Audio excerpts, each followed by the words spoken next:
This week on NWP, we're finally going to get our shit together and put together an actual well-produced podcast. God damn it!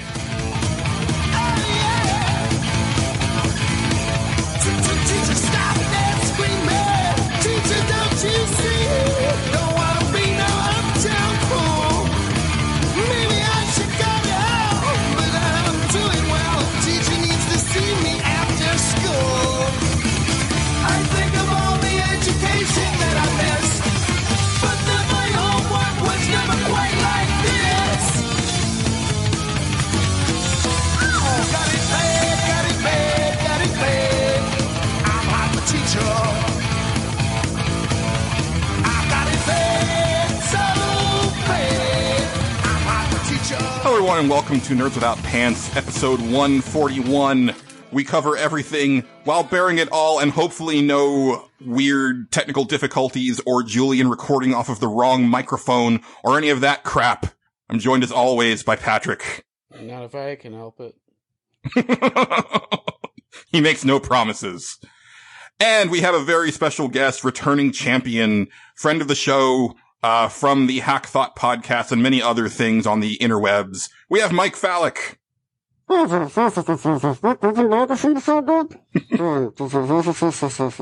by a Vuvuzela. Hi, everyone. Julian's annoyed about his audio, so now I'll make sure to sound extra good. Oh, should I be turned on right now? Mike, welcome back. It's good to have you. It's been a while. It's been a couple years. I have no idea. My sense of time is warped. Yeah, I feel like it's just yesterday. I think you were on for our State of the Generation 2016 edition. Yes, and how is my Xbox 360 doing? Great. Is that my current? Yes, you're bleeding edge now. Congratulations. Wow. It's very exciting, yes.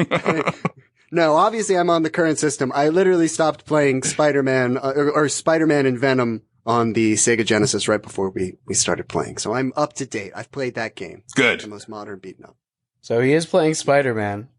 Yes. I was playing Carnage. It's the red cartridge on the Genesis. Ooh. It's pretty good. Featuring music by Green Jelly.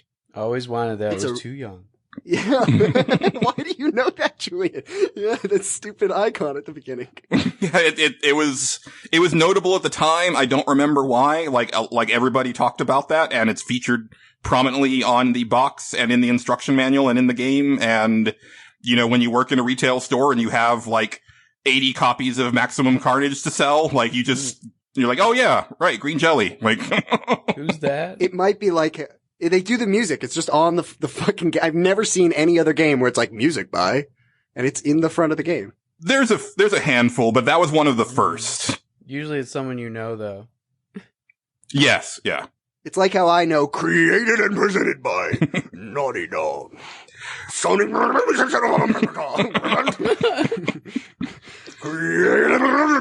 Yeah, that's like, I know that one too. I don't know what the fuck I didn't know what Naughty Dog was at the time. I still don't know gun to my head. What is Naughty Dog? Is it a developer? Yes. Yeah. I mean, most well known for the Uncharted series. No, most well known for But also known to historians as the people who made the atrocious Way of the Warrior on 3DO. So it just goes to show you that, you know, everybody has skeletons in their closet when they try to create something, and you know, that doesn't stop you from being able to go on to do great things. And Crash Bandicoot, right? So yeah. That's what that's from, Patrick. You don't remember the beginning of the game? Sony PlayStation of America presents Created by Naughty Dog. You don't remember that? I remember that so distinctly. Wait, say it again. I'm not really sure I'm hearing you. Sony PlayStation of America presents Created by Naughty Dog. It's gonna be that type of episode, folks. Mike, we'll definitely have time to talk about what's going on with Hackthought, but I just wanted to announce on the show, and also I wanted to tell you personally that I'm definitely having your co-host Deepu on the show, and I'm gonna treat him so well. I'm gonna treat him like a goddamn prince. He's just gonna be so well taken care of and feel so warm and protected on this show, Mike. He's just gonna feel so smart and so... Let me say something.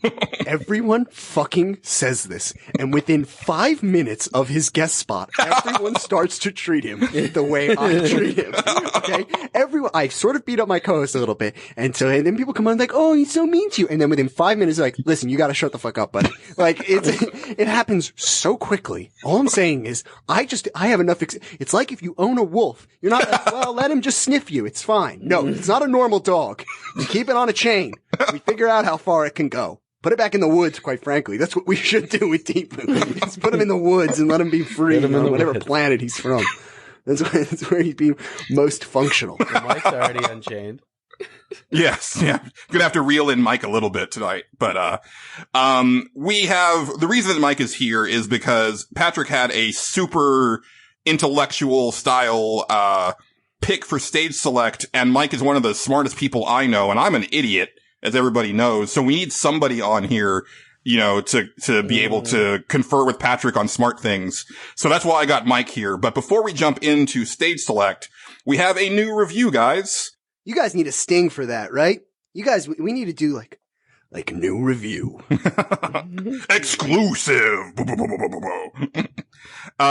This one comes to us from our, favorite commenter. I can say that because I enjoy reading them so much. Tyrone Swift. I knew it was Tyrone. Oh, yeah. If he's not your favorite, what are you doing? Yes. He clearly leaves the best comments on the show. Well, for a long time, it was, our VIP, Mike 117, Michael 117, who, oh, I know. Yeah, I know. I'm trying to start a rivalry.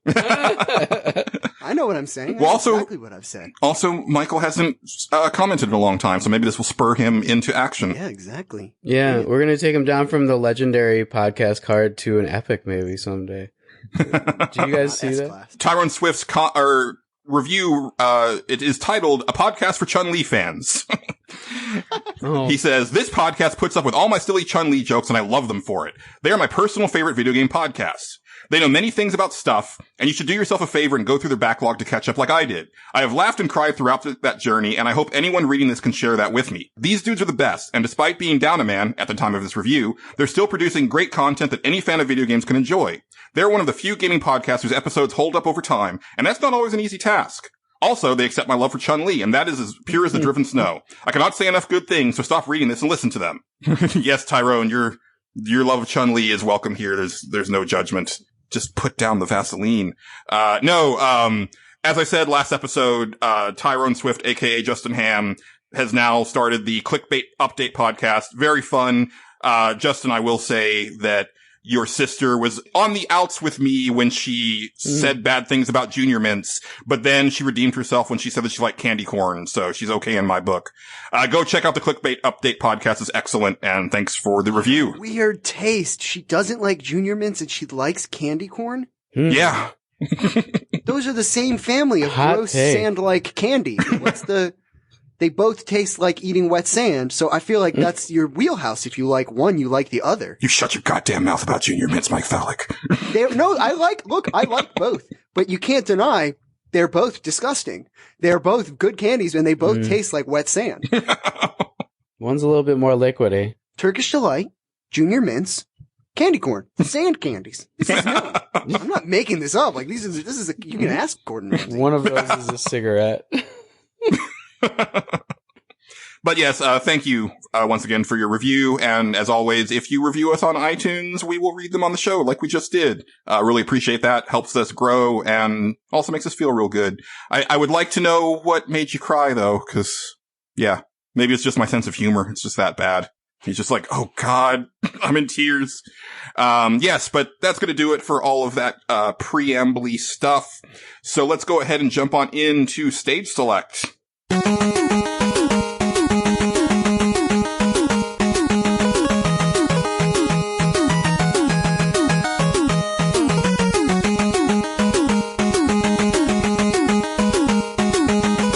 And Patrick, this is your stage select, so I'm going to let you kick things off. I know this one is not a listy type thing, more of a just discussion-y type thing, so. Yeah, so, I mean, we've all known in the past few years they've played a lot of Persona, and they got like a lot of academic. We all know this. Yeah. New listeners will all know that Patrick has played Persona in the past. Because the new listeners, we've had to make them listen to all the other episodes before this one, right? So right, of course, there's a prerequisite for this class. That's the only way.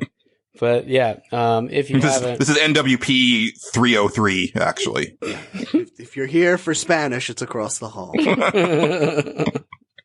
Oh my god! If we had our own class, it'd be great. Yeah.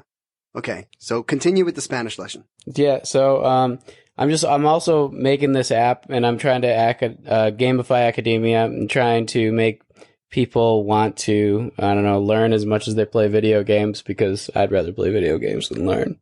I mean, I like to learn in my own time, but I'd also like to earn trophies for it, or find out good ways to incentivize myself to want to read more. And I think Audible kind of does that recently, and with Mike doing audiobooks and stuff. I don't know. Oh, you're talking about Mike Fallek, approved Audible book reader guy thing? See how eloquent I am? That's how eloquent your fucking book could be. So wait, I have a question before we do this whole thing. Mm-hmm. And Patrick, this is your chance to get out of this ridiculous debate. Is this you just trying to like, you know how people are like, they get a crappy job and they try and like give it a good name? You know what I mean? Is you saying you want to gamify education, just being like, I wish I was playing, just say now, you can just own up to it. Just like, I wish I was playing, Bubble Bobble. I really don't want to be reading this stupid book. Is that all this time? Cause if that's what it is, we can just talk about Maximum Carnage right now. Like, but if this whole topic is just to like legitimize the fact that like, I don't want to read this stupid book, but isn't this book quite a lot like Bubble Bobble? Like, because otherwise, like, we can go through with this, but if that's all it is, let's just dump it. I mean, the novelization of Bubble Bobble is on another level. Yeah, how did he know about my Bubble Bobble love? It's as if you recorded it into a podcast. Hold on, I have the Bubble Bobble book right here. Oh my god. Being a funny-looking dragon has never been easy for me. Sometimes bubbles would just come right at my goddamn face, and there was nothing I could do about it. It was late this is a good book, you're right, Julian. I like it. It's got dragons already. Yeah, well, aren't they dragons? Lizards? What are they in Bubble Bubble? I think they're supposed to be dragons. They've got wings. Yeah. They're little baby dragons. Scales. Yeah. Yeah. And then in the middle part, when Bub, sleeps with, Bob's girlfriend, is just like, Bub sleeps with Bob's girlfriend. Like, it's just like, man, I mean, you talk about gravitas. It's just like, it just hits me like right in my core. Like, are you Team Bub or Team Bob? Oh, Team Bub. You want her to be with me. Guys, novels have been made on worse ideas. All I'm saying is this is low-hanging fruit. I mean, people have been clamoring for a sequel. Yeah. Yes. So is this that, Patrick? Is this that? If it's that, then we don't have to talk about it. Yeah, no, this is more because I was a teacher for a long time, and also because I think it's something that needs to happen. I mean, we need to spend more of our time that way. A lot of people are becoming really stupid. So let me say, let me put my cards out on the table right now. You don't like to learn? I knew it. No, I like to learn. I don't think school is necessarily equivalent to learning. And I think that a lot of grown-ups forget what it was like to be a kid and realize that school is kind of fucking stupid. And then you meet people who are stupid and you're like, oh, did they go to school? Yeah, they did. It didn't make them any smarter. I am public on being on the record that I think the educational system is a sham based on the fact that any child was told, if you don't read The Outsiders and you don't watch this Patrick Swayze movie, if you don't read the novelization of this Patrick Swayze movie, you fail any element of the educational system, means that education is bullshit right from the start. This is your chance for a referendum, Mike. And I'm gonna, can I answer this question first? I know this is rare for the show, but mine is a little bit of a Gordian knot here. So can I just answer first? Yeah. It's quick. It's real quick. Already done. Bunk. There's already levels and grades, and there are scores to everything. When I read a book, I don't give myself a quiz. Education's already gamified. It's already game. You need to de-gamify it. Like, it's already a game, man. There's levels. and scores. You don't get scored. Awards. Well, That's actually something that came up in one of our submissions over at Pixelbit, but Can we hear it? I mean we'll get there. yeah, well, I want to answer last because I've thought about it the most. So, like, if you want to just start with, like, other people. You've thought about how to do it in the oh, this is where we're really going to get. Ooh. You think you've thought about it in the positive the most, but I have felt since I was a kid that it was a game and I didn't care about grades. I applied to a few colleges which were gradeless, and I was upset that most of life is not objective, like a game score, Patrick. And so you think you've thought about it the most, but actually you're having, what's that Bader-Meinhof syndrome. You only think you've thought about it the most because you're just noticing it now. Oh. I noticed it long before you. Oh, okay. Mike is an I'm not a education Jedi hipster. yet. Wait. I'm in libraries, everyone. Before the internet, Mike made a podcast episode about this very thing. I was doing it. Yeah, I was doing it before it was cool. Yeah, whatever. It's just me. It was on like, videotape. yeah, you think?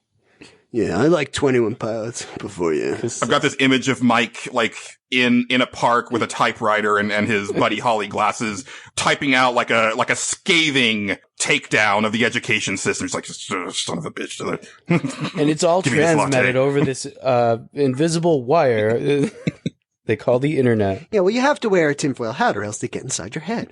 So it's already a game, man. There's quizzes, there's scores. That's a game. You don't need to take when I read a book, Well, the last book I read, I did not take a quiz. This is true. And I definitely agree with you, Mike, cause you actually had done an episode of Hackthought about, like, you wanting to get rid of high school altogether, which Making high school more like, just make that time period just a time to do whatever in your life. Educate yourself. right. And I definitely think that, like, it needs to be restructured from, like, the ground up. You know, I definitely come from that generation where we were like, you know, like, college was pushed so heavily.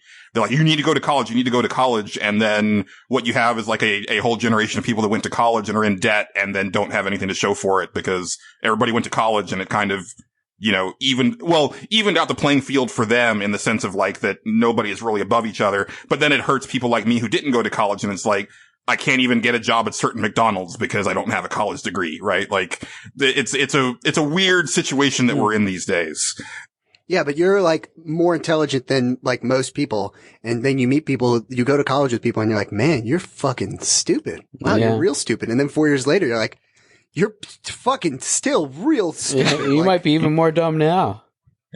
and it's even worse because now someone's told you like, you got a college degree and it's like, oh man, you have like this weird evidence that you think you're smart. And so that's only going to embolden your stupid. Well, stupid's Yeah. so powerful at this point. So there's no way to make that matter more. It's just, it's already happening and it's already bad and we should just give it all Patrick, up. you're one for thinking that the world is conspiring against you. So let me drop this. on you. Yeah. Do you not think it's odd that we have truant laws? That every child, don't think of children as children. Think of them as people. Every person, about a quarter of the population at any given time, is not allowed to do whatever they want. They have to be in certain buildings and they have to take certain government issued tests. Like, there's a lot of people in the world, Patrick, who would say that's not a conspiracy at all. That like truancy laws, which if you don't know is the law that you have to be educated by the state's standard. So even if you either have to be enrolled in a public school or at a private school, or you have to be homeschooled in some way. You have to be a part of the institution. That's pretty dystopian. Like, you don't think that's already rigid and gamified? I don't know if anybody's like adding experience points up against like every student or something. Of course they are. like that. What's a GPA? What's a GPA, Patrick? You don't have to say that.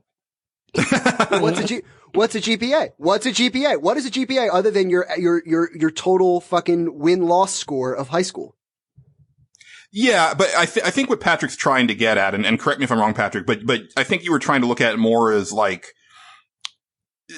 education for some can be a slog and can be just not an enjoyable thing, where gamifying something might engage somebody with the content and with the subject matter in a way that makes them feel more rewarded. But as a byproduct of that, they also end up learning more of it because they're more invested. Is that kind of what you're going at? That sounded very intelligent and yes.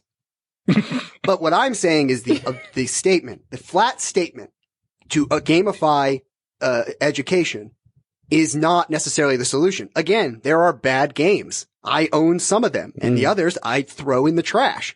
So to say to gamify something is the solution is a term that I disagree with on its front, because education is gamified. If you're saying, Patrick, how do we make a good game? Well, that's a different question. That's a different question entirely. But gamifying something doesn't. That's for me to judge. What? Why I'm telling you, if you're saying I want to but you're saying, is your objective with this discussion to make a good game, or is it to gamify? Because if your objective is to make a good game, that's totally different than making it gamified, which it is. Well, I want a good game, but okay, so that's a different question. I want the best. But I think we're getting a little into the weeds as far as like defining the actual. The weeds is where I live, Julian. You make him stay in the weeds. This is the problem with him. This is why he's late for stuff. This is why everybody yells at me with Deepu. You keep him in the weeds and you corner him. This is where the battles happen. This is like The Witcher. I do all my fighting out in the deep grass. Hell yeah. Right? You walked into the tall grass, Patrick, and you encountered a wild Mike. Found an arch against the wall. I'm gonna have to decoct that potion. So I had a few ideas that I was kicking around with this. So I thought I'd throw out the first one, which actually has kind of already been done, but I would like to see it done in maybe a more comprehensive way, because I've found since I left school that I really enjoy history. The problem that I had with history in school was that it was the most boring shit ever, because it reduced everything to nothing but dates and numbers, and it was very cold and never really let you understand the humanity of what was going on. And myths, like Christopher Columbus wasn't even what Washington Irving said he was when he rewrote that biography, and it just wanted to make a bunch of money, but then a bunch of Italian Americans got behind it because they were all getting shit on by other Americans and they wanted a hero. Hey, I want to inject a myth. Nobody ever taught me about Christopher Columbus in school. I dare you to find a curriculum which includes Christopher Columbus. We definitely did a unit on him when I was in elementary. Yeah, had some shit. What did you learn about him? I mean, it was back then. It was definitely that he discovered America. That whole thing. I mean, it definitely was well publicized that he went across the ocean, and that made people do it. Yeah, more. I knew about Ferdinand and Isabella. Nobody ever said he didn't rape people.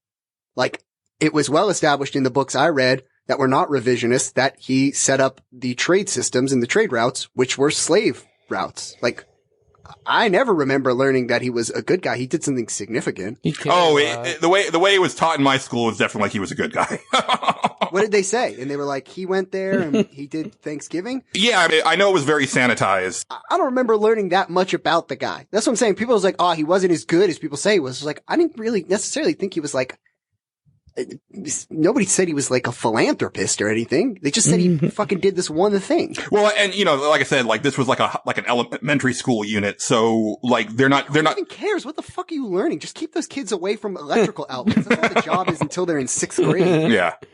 No one's dead? Great. Great day. This is awesome. I enjoy learning. I enjoy seeking out stuff about history and reading about history, watching historical movies and things of that nature. And as much as we like to make fun of it for being quote unquote historical, I do like what the Assassin's Creed series has done as far as like letting you see a place in time. And the most recent game, last year's game, Origins, actually had this special mode that they added after the fact that basically takes out all of the like combat and story of the game and just lets you explore the world, and then also has like a lot of content where you can actually go up to things and it'll teach you about, this structure or the history of, this person or how this was made. And I think that's really cool. And I think that you could take that like many steps further than that, where you were actually doing an entire history unit on an era or something like that, where you're experiencing it, through a game engine and being able to really like get up close with things. And I, Mike and I have definitely gone back and forth about VR, but I think VR comes into play with this.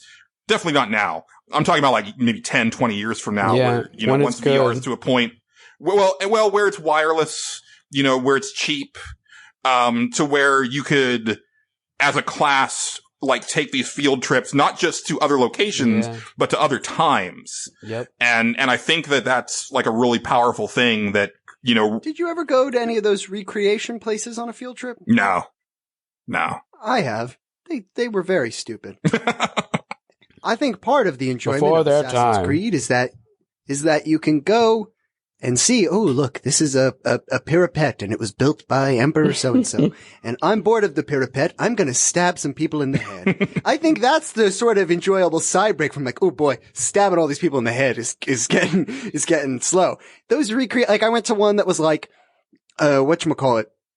This Revolutionary War. It was, when you live in New Jersey, you're near all these significant places in the Revolutionary War, and they would reenact it. And this guy was claiming he knew how they would take the muskets, the musket bullet from these packs. And I was like, that would not fucking work. Like, what you're saying is bullshit. And I was like 8. And I was like, this idea that like, he was like, you would hit this pack and it would just open up. And I was like, that wouldn't work. Like, what you're talking about, like, load the gun in front of me, dude.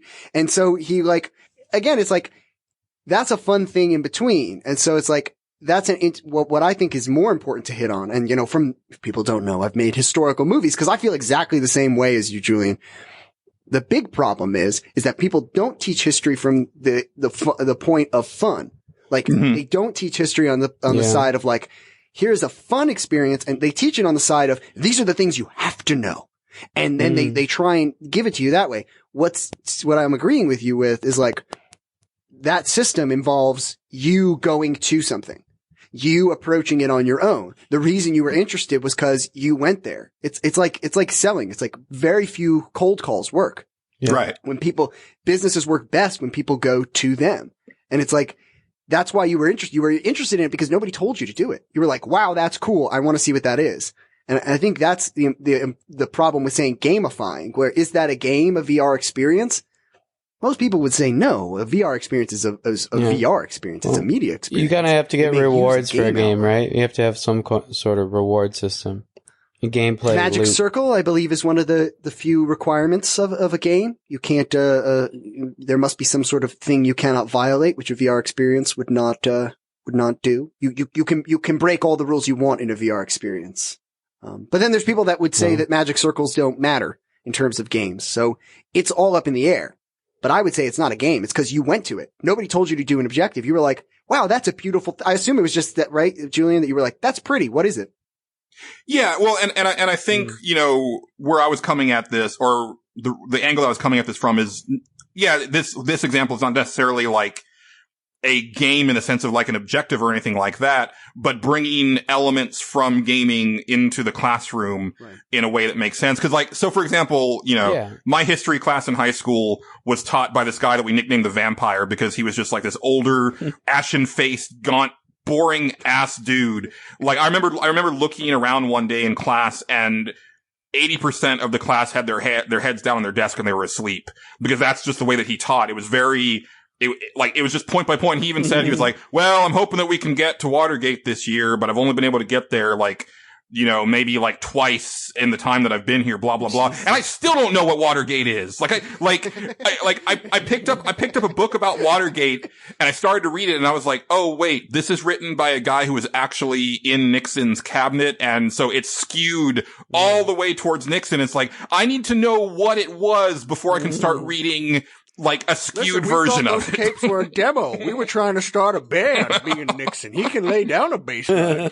So what I'm saying is like, where my class was like, all right, we're going to open our book to page, 102, and we're going to talk about these dates that you're going to have to memorize for this quiz. Like, what if like the first thing that was in this class was like, boom, like the whole like wall, like where the blackboard would be, just like opens up to this like flyover of like the beaches of Normandy, like during D-Day. And then he's like, this was one of the most pivotal battles in U.S. history. And now we're going to go down on the floor with it. And we're going to like follow this soldier, and then like see what it was like to be there. And then we're going to talk about what led us here and all of that stuff. And because immediately you're already more invested because you have something where you're like, oh shit, like that was, that was bad, like. Right.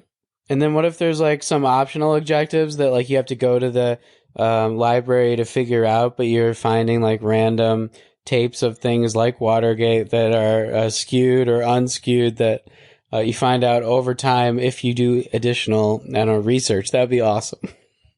Yeah. Well, let me, so in doing stuff in education and so if people don't know, I make documentaries about pet history, which is forgotten a lot of the time because they can't write. And so, but my movies are now in libraries and stuff like that and, viewed as an educational resource, which is not just an accomplishment as a filmmaker, but a very difficult one for history, Julian. And the problem is with a VR experience is that history and literature are quite easy to make, interesting because they have so much content and visual ideas to them and sort of interesting stuff. Mm-hmm. However, if you don't know, the current education system values what's called STEM, and STEM does not involve history. In fact, the current educational system would sort of agree with me on my opinion on Outsiders, which is that mostly these extracurricular, they would call history sort of a side thing.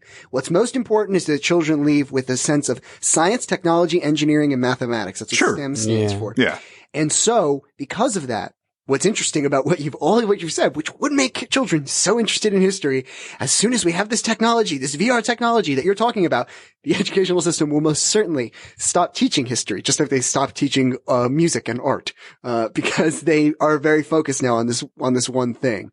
That seems to be so. Great idea. Unfortunately, we don't care anymore. In fact, you're even stupider than you thought because you could go back and be interested in history and the education system would be like, it's bullshit. There's better ways to gamify STEM than like we have now too, though. Like, what if there were more? I'm addressing his thing, Patrick. I'm saying like his thing was like, what a great way to make history interesting. And it's like, going to the museums and like the Natural History Museum and the all these different like the Met and things like that. Like, that's great. Unfortunately, it does not teach you how to program apps. So.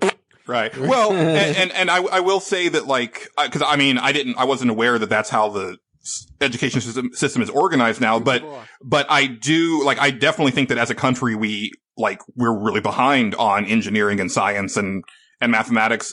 So, for example, if people had told me back in the day that video games come out of algebra and geometry, I would have tried a lot harder because that stuff went way over my head. And if there was like a way for me to conceptualize that and see it in a, like being applied in a real world setting. And one thing that I know, this was like years ago and I don't know what they're doing now, but this little indie game came out probably like 7 or 8 years ago called Code Hero or something like that, where it was like a role playing game, but in order to progress through the game, you had to code. So it was actually teaching you basic coding, and it was like, cause you were having to like change the values of your character's stats or change this or that in order to just move from like point A to point B. But then it would get more and more complex as you went around. And I was like, that's genius. That's the type of thing for me. I can just speak personally. That's the way that I learn. It's like I always joke. It's like I'm the product of the Texas public school system, and I didn't even do that well. I was one of those kids at the beginning who was considered gifted and was put into the like aim high program in elementary school. An insane sentence. Because of course you should aim at your targets. But you should not aim high, low, left or right. You should aim at the fucking goal. Right away you should have known it was bullshit, Julian. Well, yeah. And cause like I was reading at a 5th grade level, like when I got to 1st grade, but gives you S-class level. But thinking back, when I got to 5th grade, I wasn't reading 12th grade level books. I was reading 5th grade level books because that's what they were giving to me. And I didn't really have a good avenue to get 12th grade level books. Yeah. So, basically, eventually everybody caught up to me. And then, lo and behold, you gotta get the OSTs. Yeah. You gotta get all the extensions and stuff. You gotta it's bullshit now that you have to, the patches on boxes that you have to, it's bullshit that's how you get the 12th grade level stuff. It's like, come on, Battlefront, give us 12th grade level books. Yeah, it's all microtransactions now and season DLC and do you think you stopped driving though? Or do you think that Patrick, that is a gamification thing right there that they told him like, no, you're higher level. Mm-hmm. That's gamifying right there. And it is effective. They had levels, but I don't think he got any response or reward or feedback or something. They told him like what level he was in, but I don't think that he said how to play. Higher than his friends, man.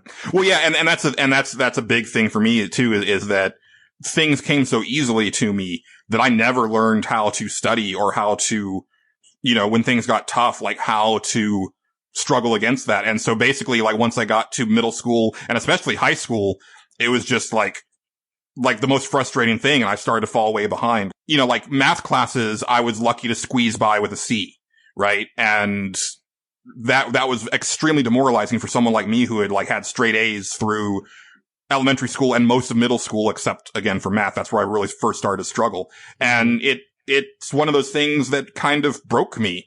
To the point that I still feel stupid, especially because as I start to talk to people who aren't products of the Texas public school system, like Patrick and Mike, and I'm just like, wow.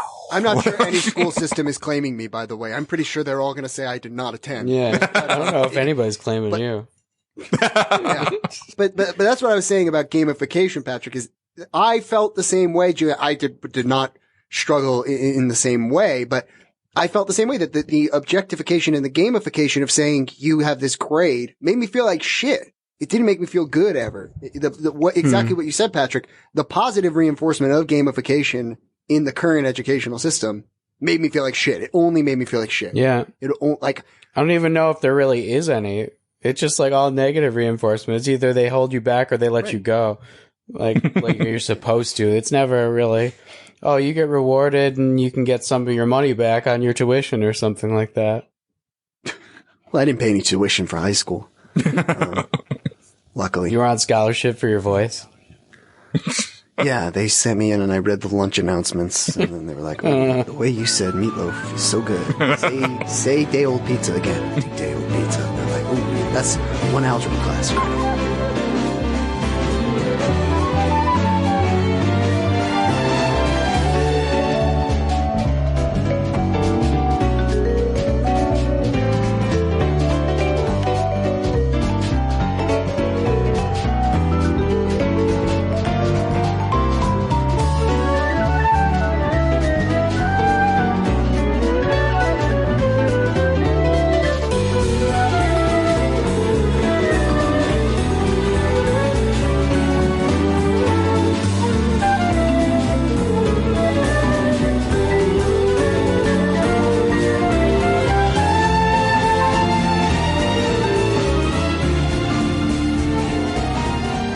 No, man, I didn't like school at all.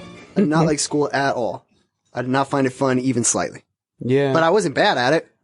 It's just not interesting to me. I would very much like the time I was in school back and also the times at which I've had to sit through national anthems. I give a shit about neither, and on my deathbed, they will haunt me that I sat. Oh my God, it takes like 4 minutes to get to the national anthem sometimes. Oh my God, I'm going to die and be like, oh, all the time I could spend with my family. Just not hearing that fucking song. Oh, it's so stupid. And then if you go to hockey games, which I go to a lot, and Canada, fuck you. You know what I mean? Like, oh, God, how do they know I'm from a different country? Oh God, what if they don't sing my special tune? We're all gonna die unhappy about it. Does it really make you feel patriotic? I feel like, it used to. What about the Pledge of Allegiance, Patrick? Should we get points? How do we gamify the Pledge of Allegiance? Because I don't say that anymore. You should, I guess, get a patriotic point if you stand up or something. Yeah, it's in the education system. That's all I'm saying. Is like you should get a rebellious point if you sit down. All I'm saying is school taught me that I really every morning need to say the Pledge of Allegiance, or sometimes during homeroom in third period. It taught me that I need to make a stand against that because that was way too early for me to be like speaking. I was just pledging. Yeah, I was not going to pledge. When was the last time you pledged anything? That's what I'm saying. Education's failing us. Oh yes, I definitely I definitely agree there. We need reform. So that's a pretty, Patrick wanted to answer last. I have an idea, which I've said for a while, but I guess Patrick wants to go last. Should I throw my one idea out now that I've opposed you the whole time? You haven't had an idea yet? Now that I've spent half an hour, like protesting the very core of this stage select topic, let me give you my stage select idea. Yeah. I thought that this was the whole thing. You were doing it the whole time, but no, you haven't gotten to your point yet. No. This is how we fill content, dog. It's all a beautiful dance. It takes me a very long time to go. Let us do a word from our sponsors first. So for me, I believe that like role-playing games are definitely a way to make STEM interesting. There is no difference between adding up a score in terms of how an attack works than there is, you could do that with different, more complicated math. Mm-hmm. It's very logical. Because I was actually I live in Boston now, and I know some people in the real sciences that are out there building technology. And so, I spoke to them about this, trying to help you. They're very smart. These are the smartest people in the country. These are dangerously smart people. And I said, it's all unpractical. And they were saying yeah, but a lot of practical math is super complicated. And so I was kind of trying to think of this, and I think Julian hit on the head that there are, if you like Math Blaster, it's a pretty famous math game as well. I don't know if you played that. But spells in D&D are equations. That's all they are.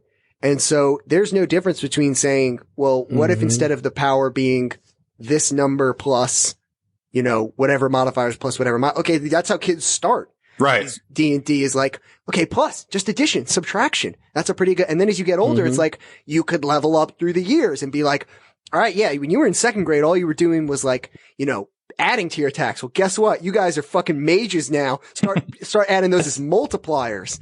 And then in the later years, be oh shit, third grade, you gotta, it's the invasion of the goblins and they suck magical power. It's gonna divide all your power after you cast it. So now all of a sudden you have a kid having to learn PEMDAS because he has to know the order of multiplication and division in parentheses.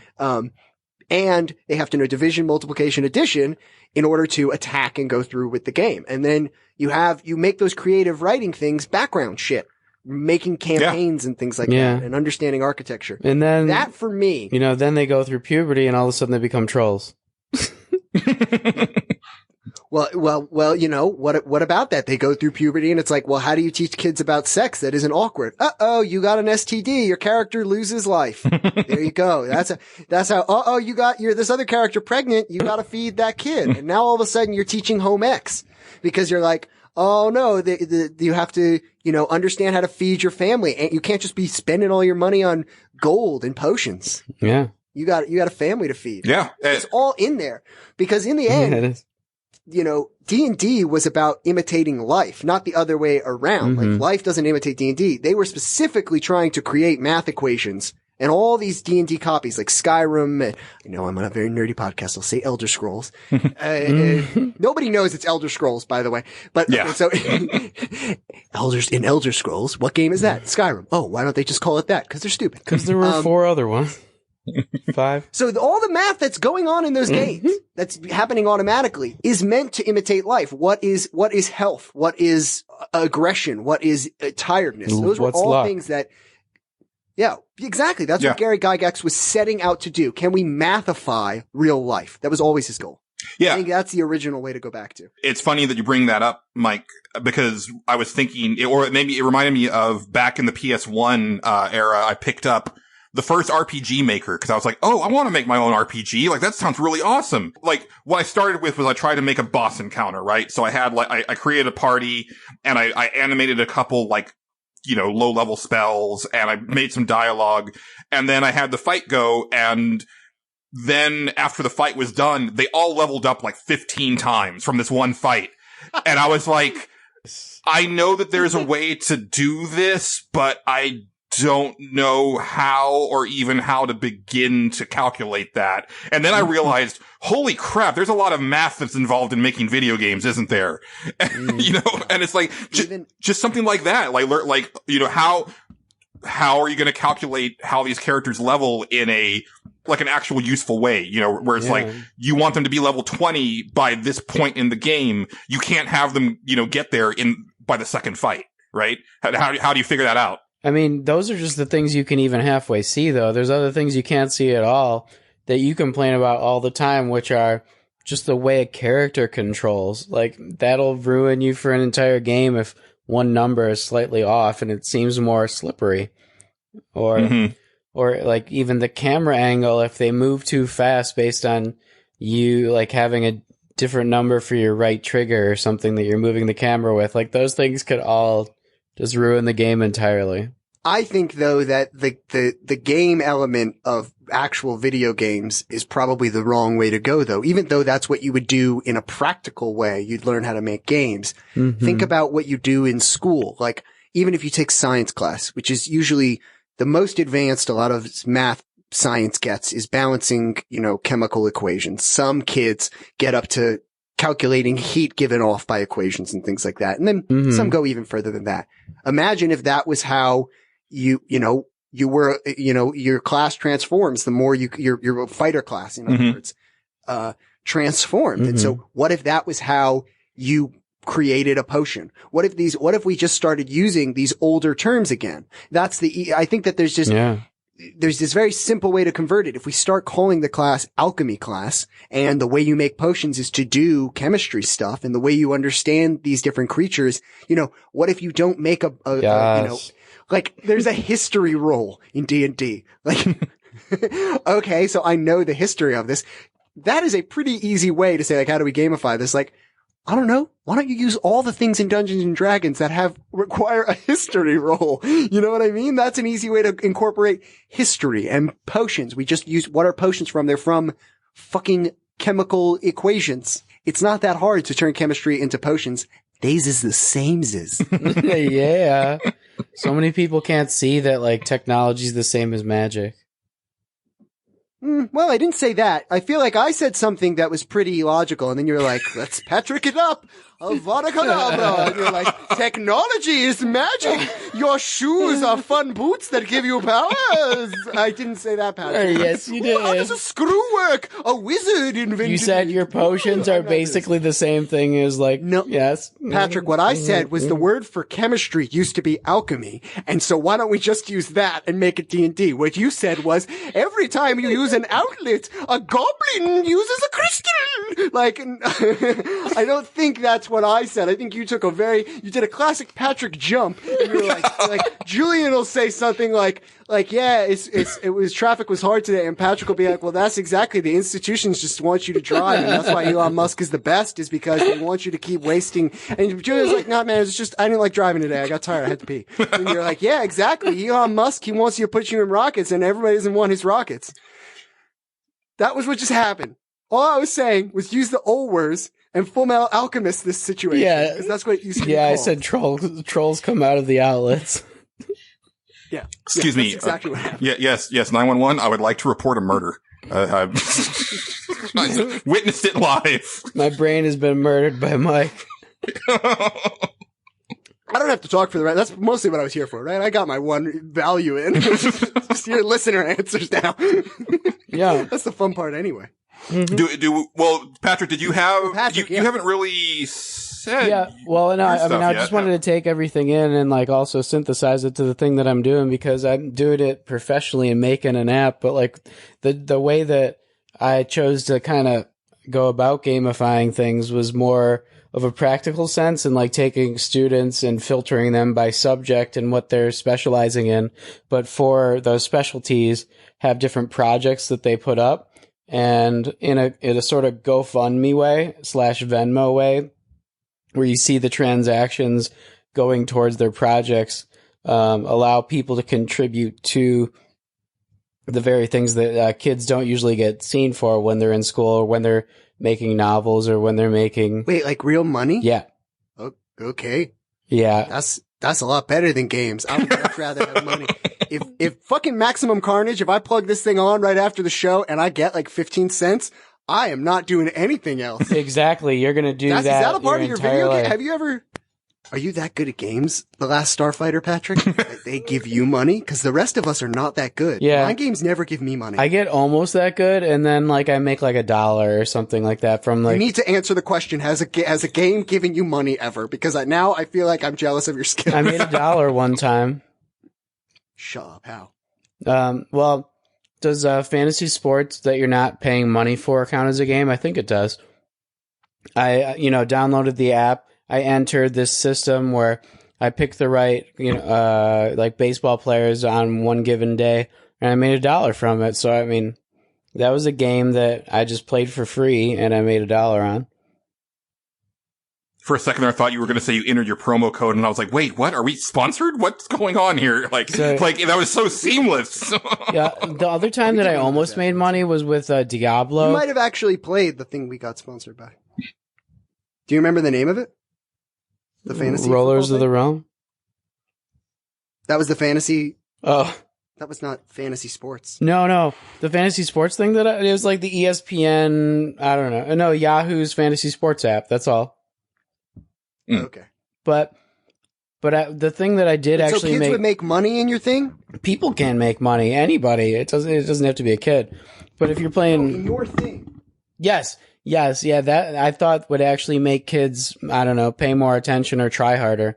Like, also, what if other people... money? That usually does it. What if other people could actually bet on you and make, like, a residual income based on, like, your grades or the project that you were doing in school? I would throw every single class. Are you asking me? I would throw Patrick, I literally would fail every single class. No, you wouldn't get things for that. You would only get things for doing well and people betting that you're going to do well. Patrick, you're not evil enough. I'm trying to teach you how to be a bad kid, okay? I would not make any of the money. Somebody else would bet on another kid to make more and than me. Throw the game. And then I would split that profit. And I'd also sell drugs. So you just made a drug dealer out of a kid. I wouldn't have to study, so I just spend all my time selling drugs. So congratulations. There would probably be a bunch of drug dealers who would bet that you would turn the other kids or something, like as corruption. Yo, do betting on drug dealing. I would do that. Is that your app? Yeah, it's called Metherium. Oh, that's fucking funny. So wait, I genuinely, I'm only joking because I don't understand it. What, not a great sign for an educational app. What is it that actually happens?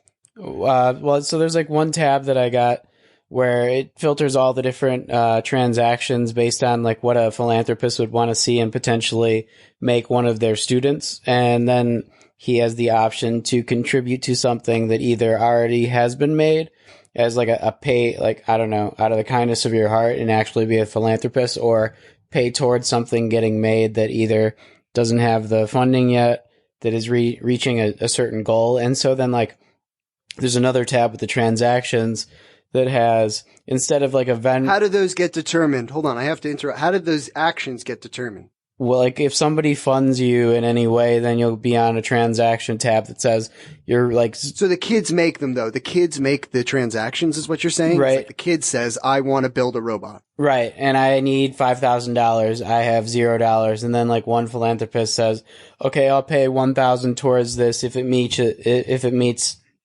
this part of the goal. And then like it goes toward that process, but there's no expiration date like a GoFundMe unless, I mean, we figure out that there needs to be one or something like that. I really want it to be more like what if Venmo. a kid doesn't get funded? Well, then that doesn't pop up in the transactions tab where it says like, yeah, you know, like then there's like a filter that says the least amount of funding and then they'll be at 0. But some people will check who's now, at what 0. I like about this, Patrick, is a lot of people, what they say about high school is, I wish it was more of a popularity contest. And so I feel like what you're doing there is making sure, because a lot of people are like, where's the popularity contest involved? Let's popularize this. Is that what it is? I think it's making smart people more popular, though. If you have something you actually need to get done, it has nothing to do with what you look like or who you talk to at school. It's more digital. The sexy kids would get more money, wouldn't they? Yeah, if there's two smart kids and one's a little put sexier. them all in one category. It's called like, I don't know, what do you call that category? Dumb? I'm interested in what you're laying down, Patrick. I do think that there's a lot of ways where it could go bad. Like with the popularity contest part thing, like I totally see it being where like the real popular kid is like going to YouTube and it's like, yo folks, be sure to like slam that like button and hit that subscribe button. And we really got to get this thing funded, y'all, blah, blah, and it's just like, oh no, like, and all of a sudden that thing. It's better than nothing. As a side commentary, that is starting to drive me insane. That way, Patrick, by the way, I'm busting your balls so that I can understand the app is the reason I have to joke so I can actually understand it. I know. So, but on a side note, I'm right there with you. That fucking YouTube voice is driving me up a wall. I don't Like and comment, subscribe thing. Not just that. That's always driven me up. Yeah, yo, this is me, and I'm doing this thing. It's like, oh my God. Like, hey everyone, I'm right here, and I tried out for Nickelodeon. They said no. I want those people to have to fucking talk in real life like that. And like, it is driving me up. I'm so happy you also hate that, Julian. It is so goddamn. I don't know who likes that. I don't know who it is. Kids. I mean, clearly lots and lots of kids, because because you look at like the Logan Pauls and Jake Pauls and PewDiePies and Markipliers, like that's all they do. Those people are also pretty sexy. I really want to make this clear here. I think you're putting a lot on people that maybe isn't there. Most people just like sexy people. Yeah, but there's definitely, like, from what I've seen, because I wouldn't say anything if I looked like Logan Paul. I would just go around. He doesn't say anything either. Oils on myself. Well, that's what I would do if I looked like that. That's what I would just pour baby oil on myself all day. Logan Paul says too much. Who cares? Yeah, I was thinking. He doesn't need to say anything, which is the ironic part about it. Yeah. I don't know anything about him other than the fact that he's got abes. And if I had abes, that's what I would do. To your question, Mike, about the physical thing and everything, that's definitely a big part of it. But I have been doing a lot of YouTube research lately, trying to see if I wanted to like jump into that, working out whirlwind. And, like when they do dial it down and they kind of talk like normal human beings, those videos don't tend to do as well.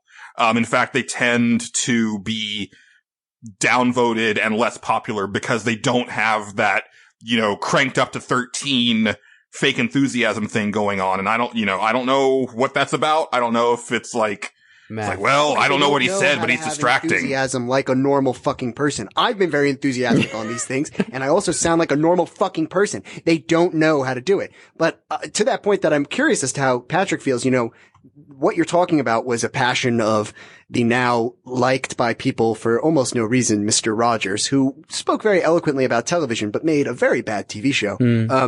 His point about television was, and don't say, oh, Mr. Rogers is great. You watch Mr. Rod. Those puppets are things of nightmares.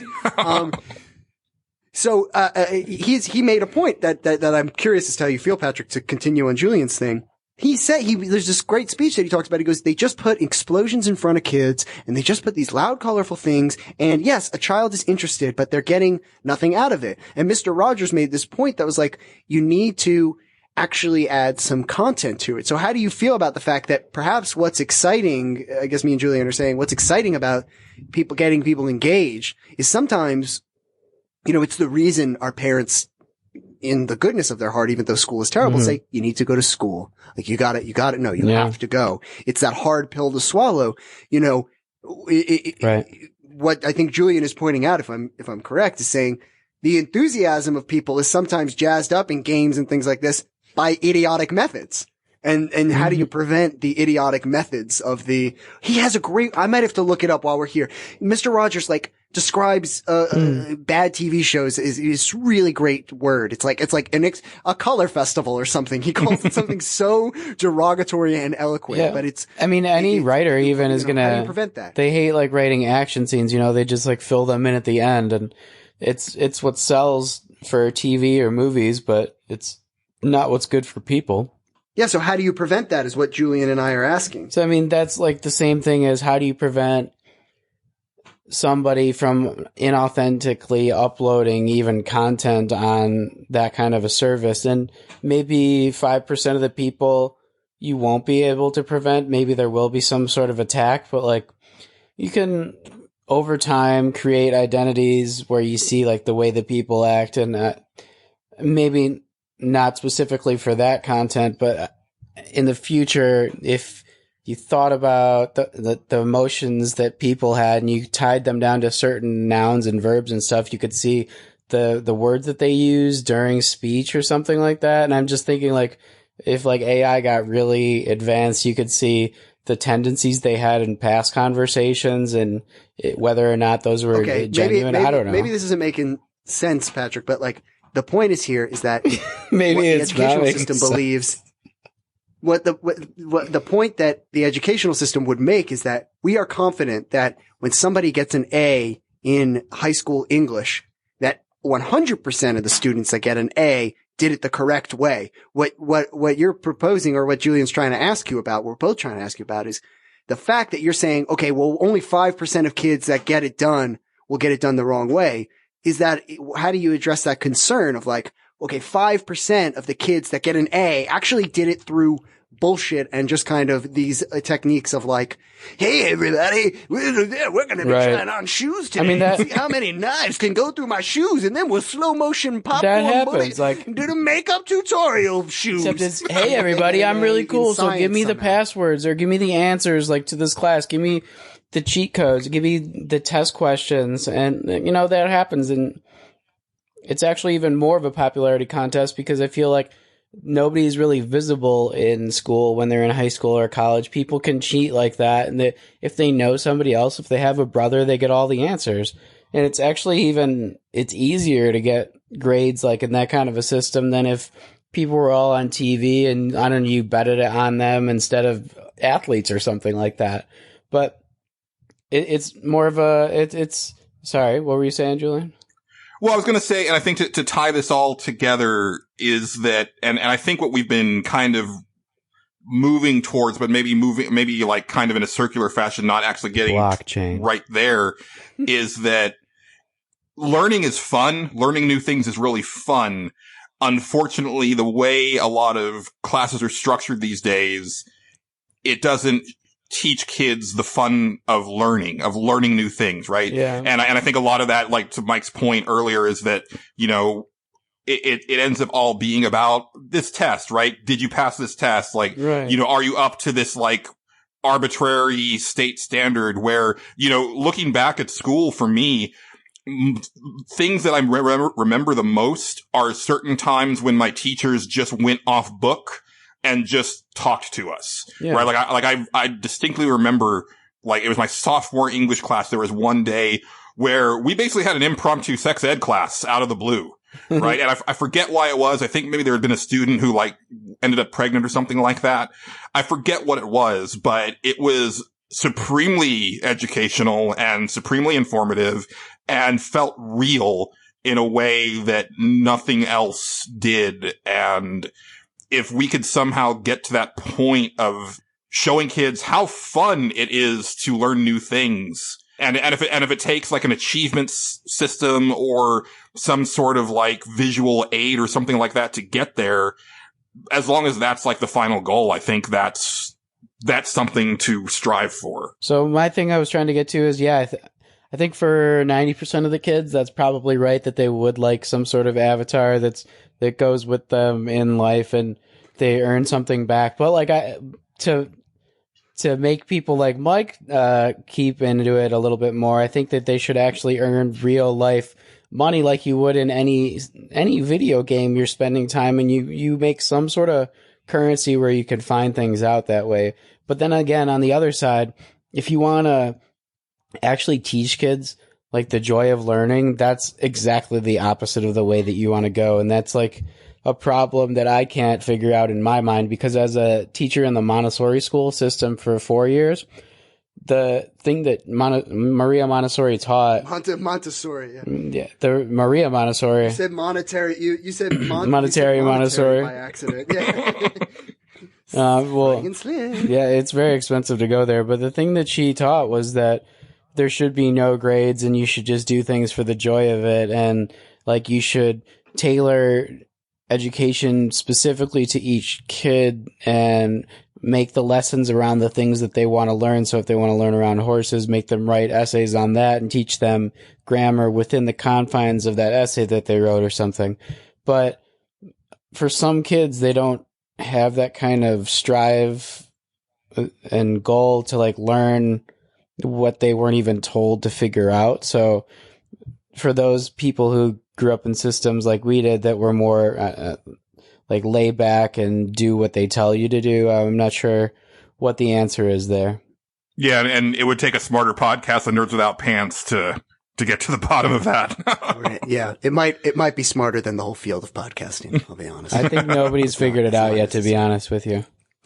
Well, I have a big ego. I think I figured it out with the D&D thing. Me and Julian did it. I have a big ego. My ego's works, so Patrick. big that it needs to think that it's humble too, so.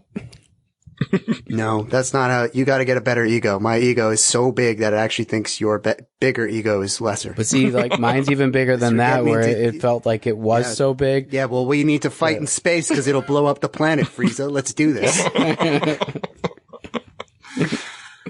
All right, I think that's as good a time as any to move on to our listener submissions, which we only have 2, this being a little more of an esoteric topic.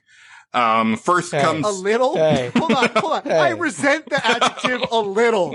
This is the most esoteric topic you could possibly ever. Litotus. Julian, yeah, is this really a little more esoteric than which video game items would you carry around with you? Is that a little more? It's a little bit more esoteric. It's a skosh. It's like just a bit. It just moves the needle over to the left just a tad. Just a tad. Best weapon. Figure out how to fix education. It's just a little more esoteric. It's just a little.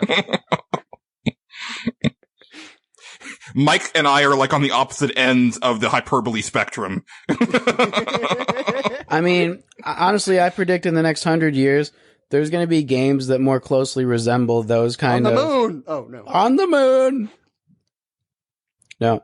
Like, more closely resemble what? The social aspects of life. Like in Persona, one of the more, I don't know, rewarding aspects of it. Again, Patrick, you can just play Persona. Just quit your job and play Persona, man. Is that what this is about? Yeah, it is. Wait, I'd have to have a job to quit it. I mean, yeah. Just not to, I don't want to go here like very long, but if one of your predictions is that games will be more like real life, like I feel that Red Dead Redemption 2, at least from what I've seen of it, is proof that maybe games don't need to simulate everything in order, like, because at some point it's just too much. It's like, I could just go outdoors. Kind of lazy in that game. I played it a little bit. What is lazy about it? So I haven't played it, but it seems like cool, the fast traveling isn't really that fast, and you can't use it all that often. I guess that's real, but yeah, that's what I'm saying is that their painstaking adherence to realism is now getting into the way of actual fun. Yeah. Wasn't there that Metal Gear where you had to, like, if you wanted to stake out a place, like, you'd have to hang out there for a day? Like, wasn't there? Shenmue, yeah. But so, no, I mean, like, there's animations in Red Dead Redemption 2 that just don't need to exist. I shouldn't have to walk up to this thing and then slowly open this book and then page through it page by page when you could just bring up a menu by pressing the start button. That may be a little bit more immersive, but it's immersion at the expense of, like, the player's time, and it doesn't really add anything to the gameplay, right? It's just like, oh, look at how real this is. And it's like, well, yeah, I mean, so is real life. Their map system was not very good. I just couldn't. Last night when I was playing it at my friend's place on Halloween, I couldn't figure out what quests I was supposed to add or... Let's put a pin on that, and we'll bring that up in Consumption Junction because I definitely want to hear more about that. But let's first hear from Tyrone Swift over at Pixelbit with his number 3. So he had 3 ideas. He's got 3. Number 3, he says, okay, we drop 100 kids on an island and have a battle royale style scenario. Kids like the Fortnite, right? Well, now they can have a real one. About this, yes. They can learn about how real life guns work and how to hide in the bathroom for hours on end. It worked in that one Japanese movie I saw. I want to addend what I said before. This is the solution. Yeah, you got it. That was so easy. Yeah. Well, next up, Tyrone says, okay, we hire a sorcerer, right? And then he, like, opens up a realm to another dimension. 2 great solutions. Then all the bad stuff comes out of the portal, and the sorcerer holds a fighting tournament for some reason, and we make the school kids do it. Maybe they'll learn martial arts this way, or they'll learn how to trash talk using math. Because normally in a fight, you have a 50-50 chance of winning that fight, but if you're an expert martial artist like myself, you only got a 25% chance of winning against me. And then he says, cue this Scott Steiner promo. You know, they say all men are created equal, but you look at me and you look at Small Joe, and you can see that statement is not true. See, normally if you go one-on-one with another wrestler, you got a 50-50 chance of winning. But I'm a genetic freak, and I'm not normal. So you got a 25% at best at beating me. And then you add Kurt Angle to the mix. Your chances of winning drastically go down. See, the three-way at sacrifice, you got a 33 and a third chance of winning. But I got a 66 and 2/3 chance of winning because Kurt Angle knows he can't beat me and he's not even going to try. So Samoa Joe, you take your 33 and a third chance minus my 25% chance, and you got an 8 and a third chance of winning at sacrifice. But then you take my 75% chance of winning, if we used to go one-on-one, and then add 66 and 2/3%, I got 141 and 2/3 chance of winning at sacrifice. That's a wrestling reference for you folks. Oh, wow. Oh, yeah, I didn't get that. I got But Stone it brings Cold up a good Stun. point, Patrick. Yep. You know, I don't need any money to do some sit-ups. Defense against the dark arts. I mean, I feel like they should be learning potions just in case that wizard comes in and makes them fight. Classic Patrick crazy up. I said sit-ups. I don't know where you got the words you said. Because I was listening to the How do you deal with listener. physical fitness? How do you deal with physical fitness? You do it. He's made a wrestling reference. Oh, you talked about wizards. And wrestling. Remember the end? I latched onto the wizards. Okay. Yeah, I agree. I mean, that's the more important point. I'll be a fat wizard any day. I don't care. I want that on Patrick's tombstone. I latched onto the wizards. Lastly, from Tyrone, but certainly not least, he says, fuck, man, I don't know. Just make Chun-Li a teacher. I'd go back to school to see that. Hell, get the whole cast of Street Fighter involved in teaching. There's somebody there for everyone. Just Probably. make everybody hot. And he says, again, I should not be asked questions like this. Well, I will say this. It's the same with the gamifying thing. I have noticed that people pay more attention to better looking teachers. It's not a thing of saying these people are attracted to their teachers in any sick way, but there is something to what you're talking about with entertaining things where it's like, they are attractive. Yeah, better looking people are more drawn to, not just by people who are sexually attracted to them. It's a thing. We should tether people's intelligences to their appearance. Well, but maybe it's something even easier, like what Julian said in the beginning. Maybe it's more like VR. Why isn't Chun-Li the teacher? Oh, yeah. Why do I have an avatar teacher? To look at the vampire. Why do I have to look at? It's just me. I am barely not dust. It's harder to learn that way. It's like 1842. Yeah, because they're fucking gross and old. A lot of smart people are gross and old, and if they didn't know so much, they are right on the edge of me pushing them into the ocean.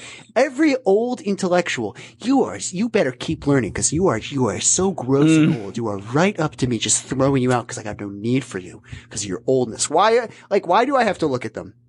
It's stupid. I think really what I'm getting at is that I just want to go to school inside the Oasis from Ready Player One.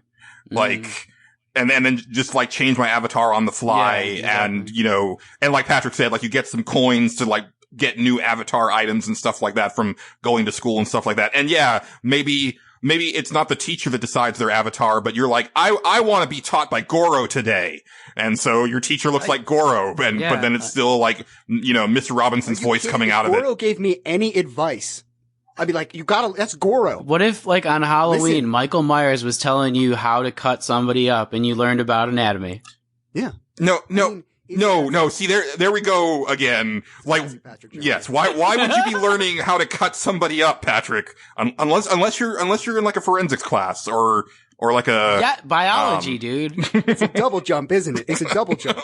He taps A twice. That's what it is. It's not just a jump. Yeah. He gets you it's that link jump, man. Yeah, it's that link in Super Smash. It's a double jump, but then he hovers afterwards. Like it takes a really long time to come back down. Double jump, up B. But I always fall down safe, Yeah. Ground pound. Ground pound it. Yeah. All right. Next up comes from Superstep, who has been a teacher in the past. I knew Joey would have something, but he actually says, outside of gamification methods already being used in classrooms like Kahoots, role-playing, especially in history courses, battle royales to the death, social studies, as mentioned by Tyrone Swift, etc., I think one thing we could do is set up lessons with the same thought process as Egoraptor explains Mega Man X's first level. And that's actually a YouTube video that he put in the comments. I definitely recommend people go to the show thread for episode 140 and check that out. But he does explain, he says, what I basically mean is to set up things to intentionally get students stuck until they use the resources available to them, which would turn into a fucking nightmare scenario when you're trying to teach how layers work to beginning Photoshop students, but may be useful for, say, asking students to recreate a famous scene in a movie without telling them how it was done. Now you need this shot. Where does this camera have to be? Lights. How will you edit it later? Now you have to allow them to completely mess this up without their grade hurting, the same way that you replay that stage as many times as you want. Eventually they'd have to recreate or make their own scenes with more competence, liken this to the robot monsters in Mega Man, where, basically you're learning by failure, right? Like you go up to a boss, he totally kicks your ass and you're like, okay, not that one. Yeah. And then you kind of, work at it until you get the solution that you were looking for. Mm-hmm. That's how I got a little lost because of the this is one of those things where how you don't want to ruin what someone said because it's a personal thing.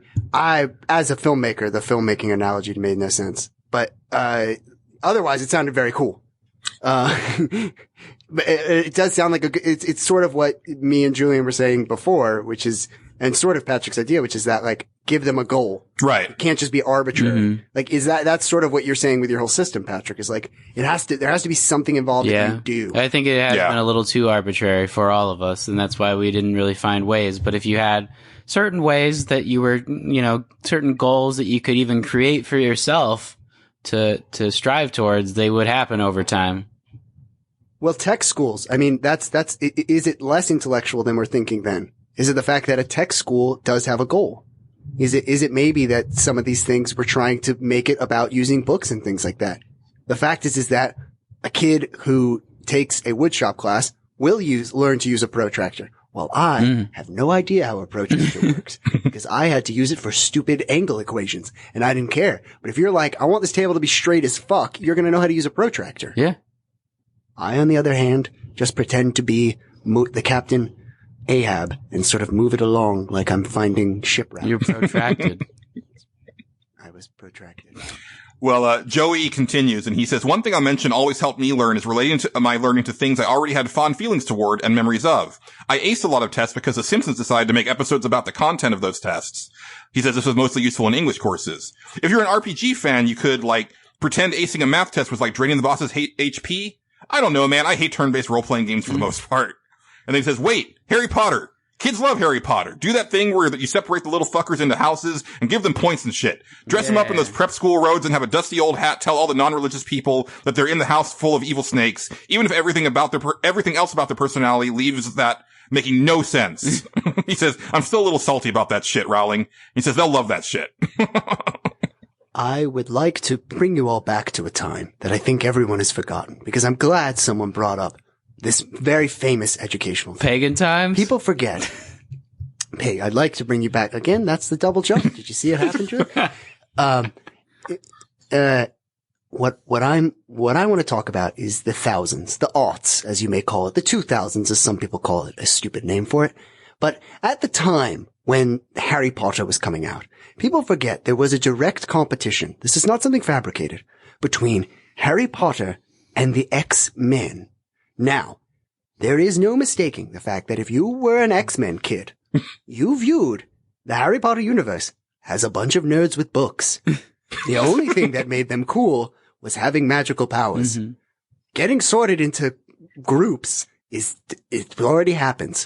What was fun about it was a talking hat and swords and laser, and not lasers like floating jack-o'-lanterns. Food that appeared there. But food that appeared. That was the fun part. Otherwise, everyone in Harry Potter is a bunch of nerds. And X-Men is jocks. It's always you gotta think about the difference between those two universes. Harry Potter is we're all going to get, if we study real hard, we make it in the world. While X-Men, Charles Xavier is everyone stop shooting lasers for 5 minutes and stop lifting stuff over your head. And here is a lesson about algebra and minimal laser shooting, please. It was a jock. It was something made for jocks. Yeah. You can't decide that Harry Potter, because it was a cool school, is a better school in any way. The stories are completely opposite. Harry only wants to be at school. He's a big old dork. He only dreams about going back to school.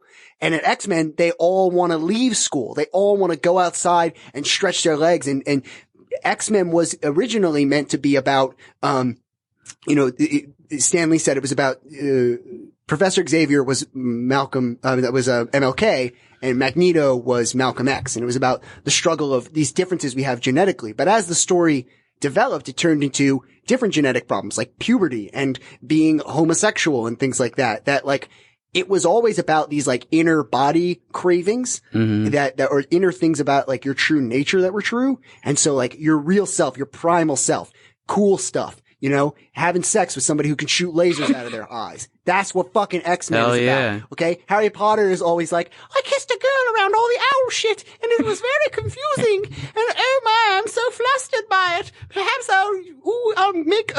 I'll kiss Ginny Weasley because she's interested in this controversial book I own. Nerds, dorks. They're all dorks. I hate them. Oh my God. But they're nerds. They are nerds. That's like George Carlin talking about baseball versus football, but it reminded me of the fact that in real life, it was still nerds that read X-Men because the jocks weren't smart enough to read. They don't have to be, dude. Have you ever read any X-Men? It's always like, I have wings. I am blue. Punch, punch, punch. Hey now. Like, Hey now.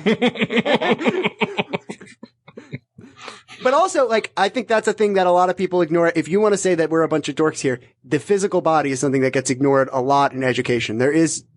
What is so wrong about learning exactly how your body works? Yeah, honestly, it was hard to learn the right way to eat. There was no nutritional value up until college in my classes, but...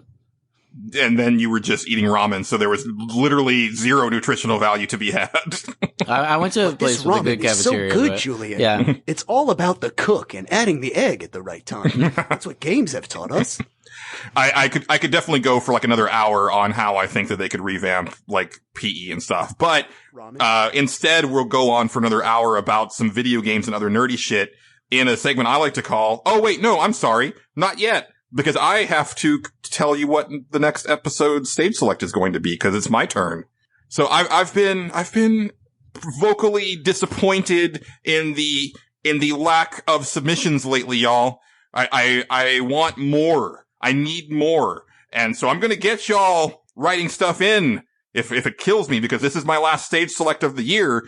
And then I think Patrick has the final stage select of the year, because we're getting into that time of year where we have like our State of the Generation episode, then like our holiday special, and then we kind of typically take a break, and then we do our game of the year review, or our year in review rather. So this will, last couple stage selects of the year coming up. So for my last stage select of 2018, it's going to be a Nerds Without Pants AMA. Just ask us anything. Just ask us shit, right? I just want to hear from you guys. Just whatever you want to talk about. Like, it doesn't have to be game related, but we are a game, video game podcast. And as people have probably figured out, I can turn anything into a video game discussion. Mm-hmm. It doesn't take me very long at all. Like, it's not even 7 degrees of video games for me. It's like 2. So, just keep that in mind. But yeah, just, send us some questions. Can I give some podcast producing advice here? Sure. Whenever I want something, I double down. I say, if you really want responses, Julian, for the first time in history, 2 stage selects questions. I say, if it's really about that, give them 2. And I think there's one that you've never done. Have you ever done Desert Island Games? No, but... Ish. Ish, yeah, because they would probably... Well, maybe not. Because I feel that they would probably end up being from our top 5 list, which was the very first stage select. No way. That's a very different question. Desert Island top games are very different question. Like, I like Dig Dug. If that's the only game I have on an island, I'm going to drown myself. So the Desert Island Games is an easy one that people can do. I say double down. We're getting an AMA already, and that first question is from Mike Fallek. Mike Fallek, but I'm also asking all the fans, Desert Island Games. That's what I'm saying. It's double down, Julian. Not only Desert Island Games, hottest feet in games. For the first time, and give them everything, Julian. You want them to participate. Throw it all in there. John who? Or Mac who? Right, but you know that one stage select question has us go for like an hour and a half. So 2 would just turn the podcast into like... Not when you don't have me on, man. When most people don't talk for like a really long time, get those user submissions. Desert Island Games, and then best games about deserts, and then best desert to play games in. And best desserts to eat in deserts. There you go. Yes. But they can only come from games. Yes. So like, go play Kickle Cubicle, all those desserts. That's a pretty good desert. Wow, that's a pretty good dessert game. I'm going to give you a golf clap. That is a deep cut, Mike.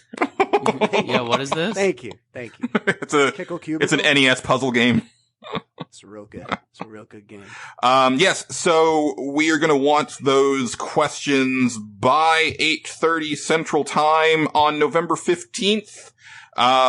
You can send them in, or you can post them in the show thread on pixelbit.com for episode 141. Did I say 141? I hope I said 141. This is episode 141, y'all. Or you can go to Twitter and hit us up at NWPcast, or you can go to Facebook and you can go to facebook.com/nerdswithoutpantspodcast and put something up on the wall there and I'll get it. But that's going to do it for this stage select. Let's hop into Consumption Junction, guys. When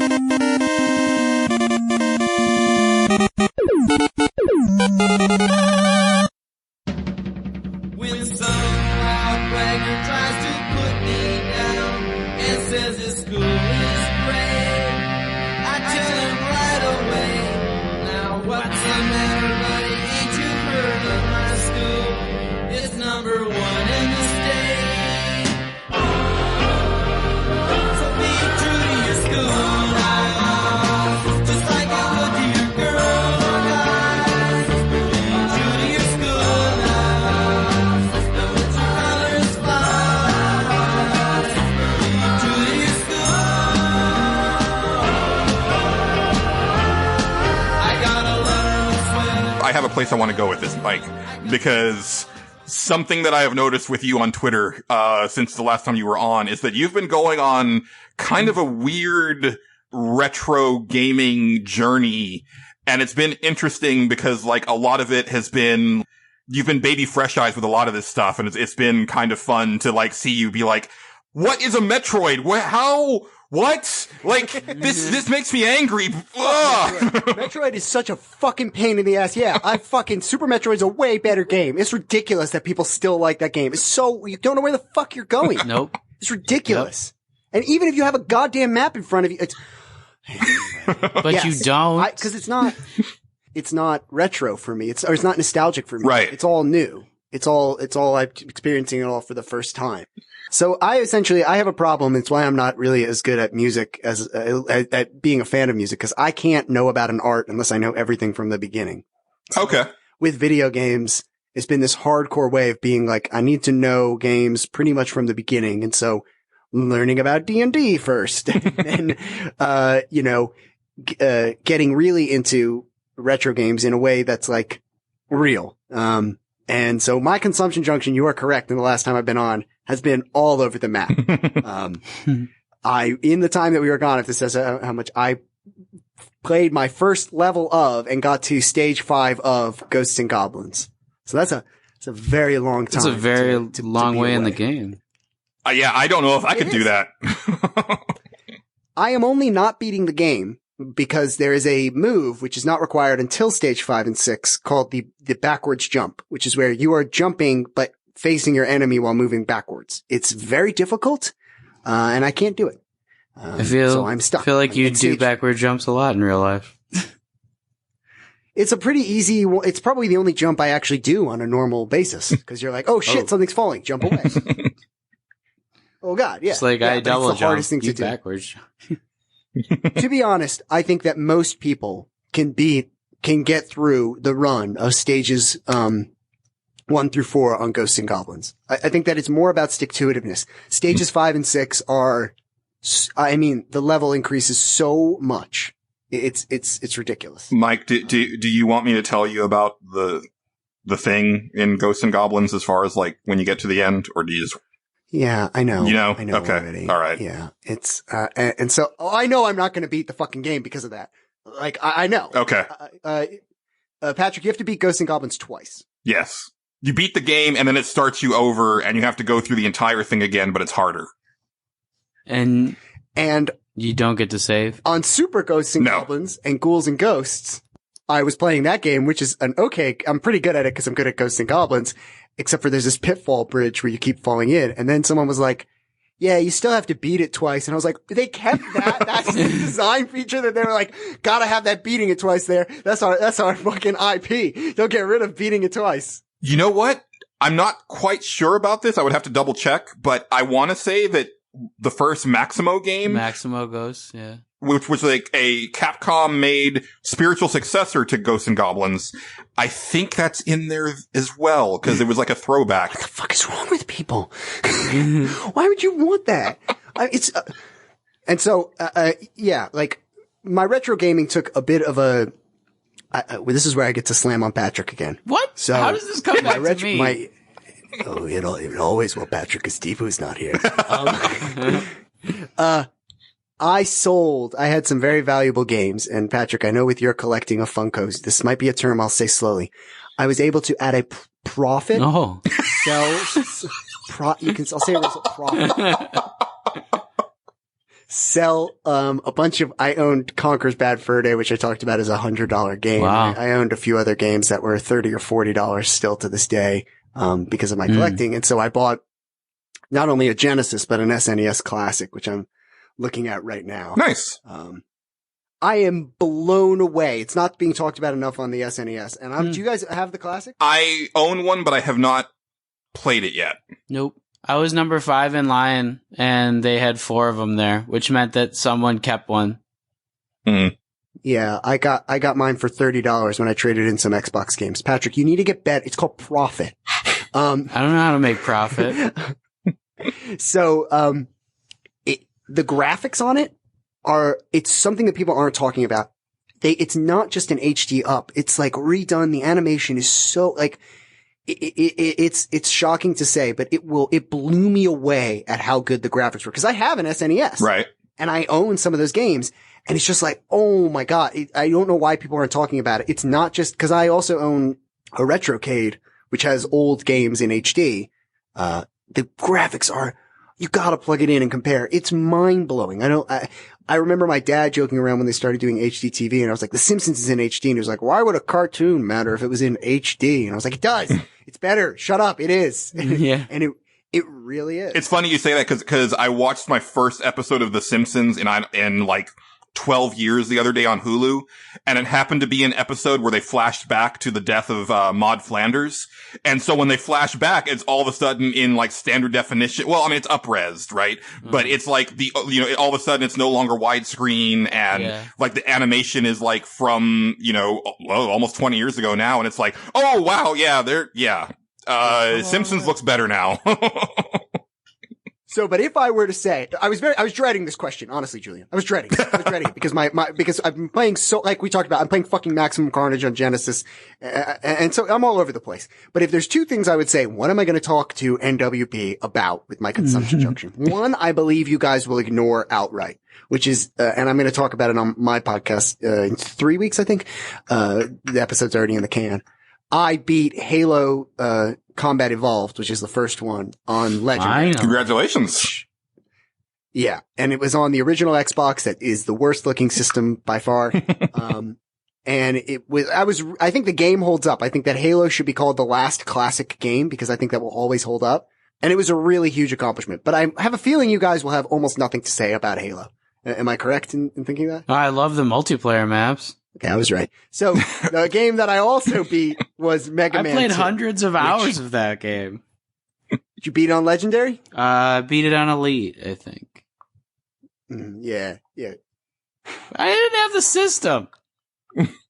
I played through Halo 3 on Legendary with a couple people, and that was a lot of fun because I have a lot of, well, especially talking to Patrick, who loves to punish himself by playing all of his games on the hardest difficulty level. On the first time. Except for Halo, the first time. Usually it's not unlocked the first time. That's the problem. It is with Halo. So what's your excuse now, Patrick? Your homework's late. I'm taking points off. No, so there are a lot of games where their idea of a harder difficulty is just, we're going to up the health of these enemies, up their damage values, lower your values, and then Bob's your uncle, we're done, right? Yeah. That's like an artificial challenge. But games like Halo, when you go up in difficulty from level to level, the behavior of the enemies changes exponentially and they just work much better. And so it is really thrilling when you overcome a encounter on like hard or epic or legendary, right? Like, so I totally got that feeling on Halo 3. I can't do it by myself. There's no way. I tried playing Halo 1, on the, Master Chief Collection I just bumped it up to hard and I was getting my ass handed to me by like level 4 or 5. And I was like, no, I can't. And unfortunately, you can't change the difficulty back down. So I was just like, I'd have to start over. I just can't. In my opinion, Truth and Reconciliation, which I think is like level 2 or 3 in, Halo, is the hardest first person shooter I've ever encountered. And that's why I think it's a classic game, like what you're talking about, is that the difficulty is so unforgiving and so like well done. Right. And what's ironic is why I also call it a classic game is if you want a tip on Halo, someone pointed out to me many years back that ignore the kind of the feeling of it being a shooter and it's more about maps. And so when you actually get good at the game, it plays a lot more like, I'm trying to think like of an equivalent game like Metroid Pac-Man or No, not like Metroid. Metroid is a real shooter where like you can go around and you jump and you kill things. It plays a lot more like a puzzle game. It plays a lot more like, okay, they're going to come out of here and then you turn there and then you turn here. Like Asteroids is a better equivalent for it. Like it's more about understanding the map and your obstacles. If you actually get into fighting them as if it's a first person shooter, the AI of the game is a way better shooter. Right. They are incredible. And so you can't play that way. But the game that I want to talk to NWP about, that I really want to hear you guys, is beating Mega Man 2.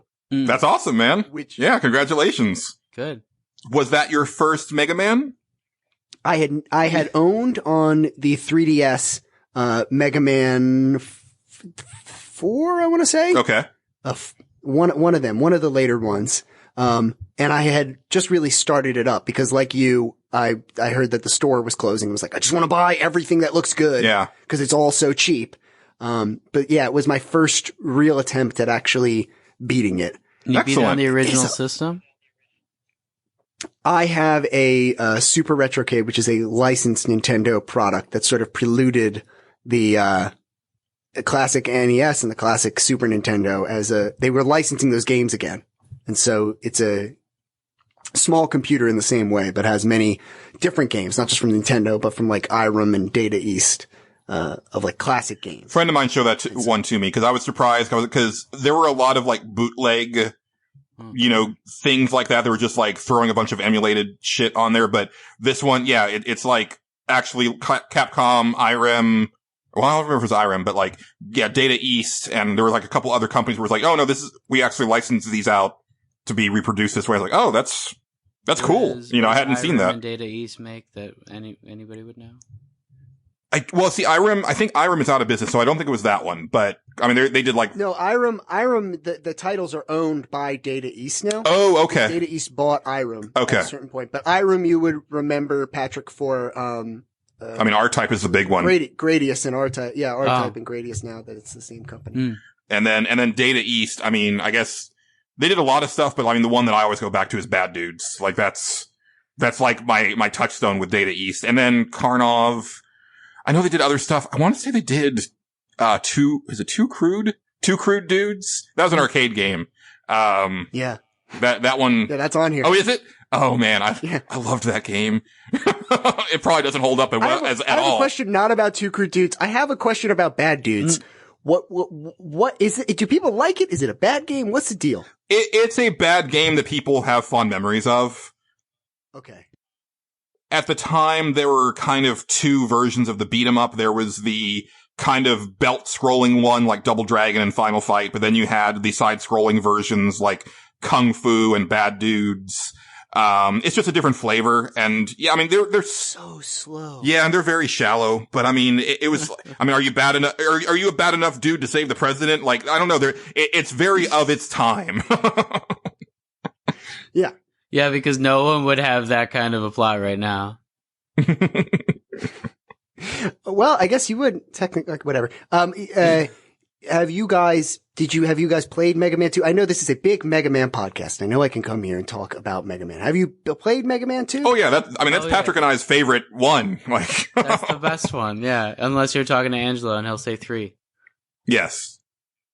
It's a weirdly paced game. I can't see myself speedrunning it. Even though I'm playing it now on difficult, it's like you have to be really patient, which I wasn't used to. It's interesting that you say that because as a kid, even though I loved Mega Man 2, I was terrible at it.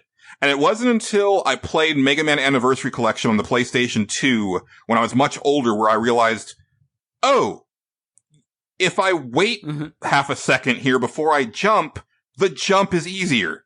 And somehow that didn't click with me as a kid. And so I would just constantly like get hit back into pits, or I would miss jumps or things of that nature. And it's like once I kind of slowed down and took stock of what was going on, then it clicked. Although, of course, like Quick Man, like you need to be as fast as freaking possible because otherwise you're going to die. You have to use the time stop, right? You can't beat it without the time stop. You can. Am I right in saying that? The laser beams part?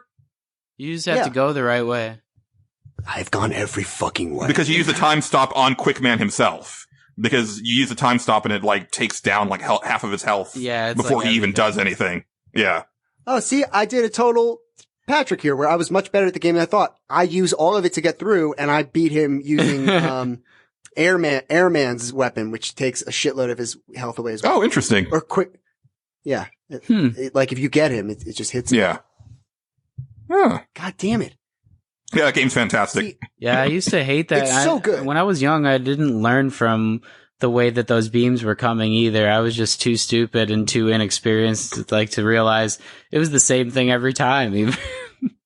You were a lot younger though, too. Like you were playing that game when you were like 3. Yeah. So it was really like, I thought everything was dynamic all the time because I had never played a game before even. Like, right. just freaking me out.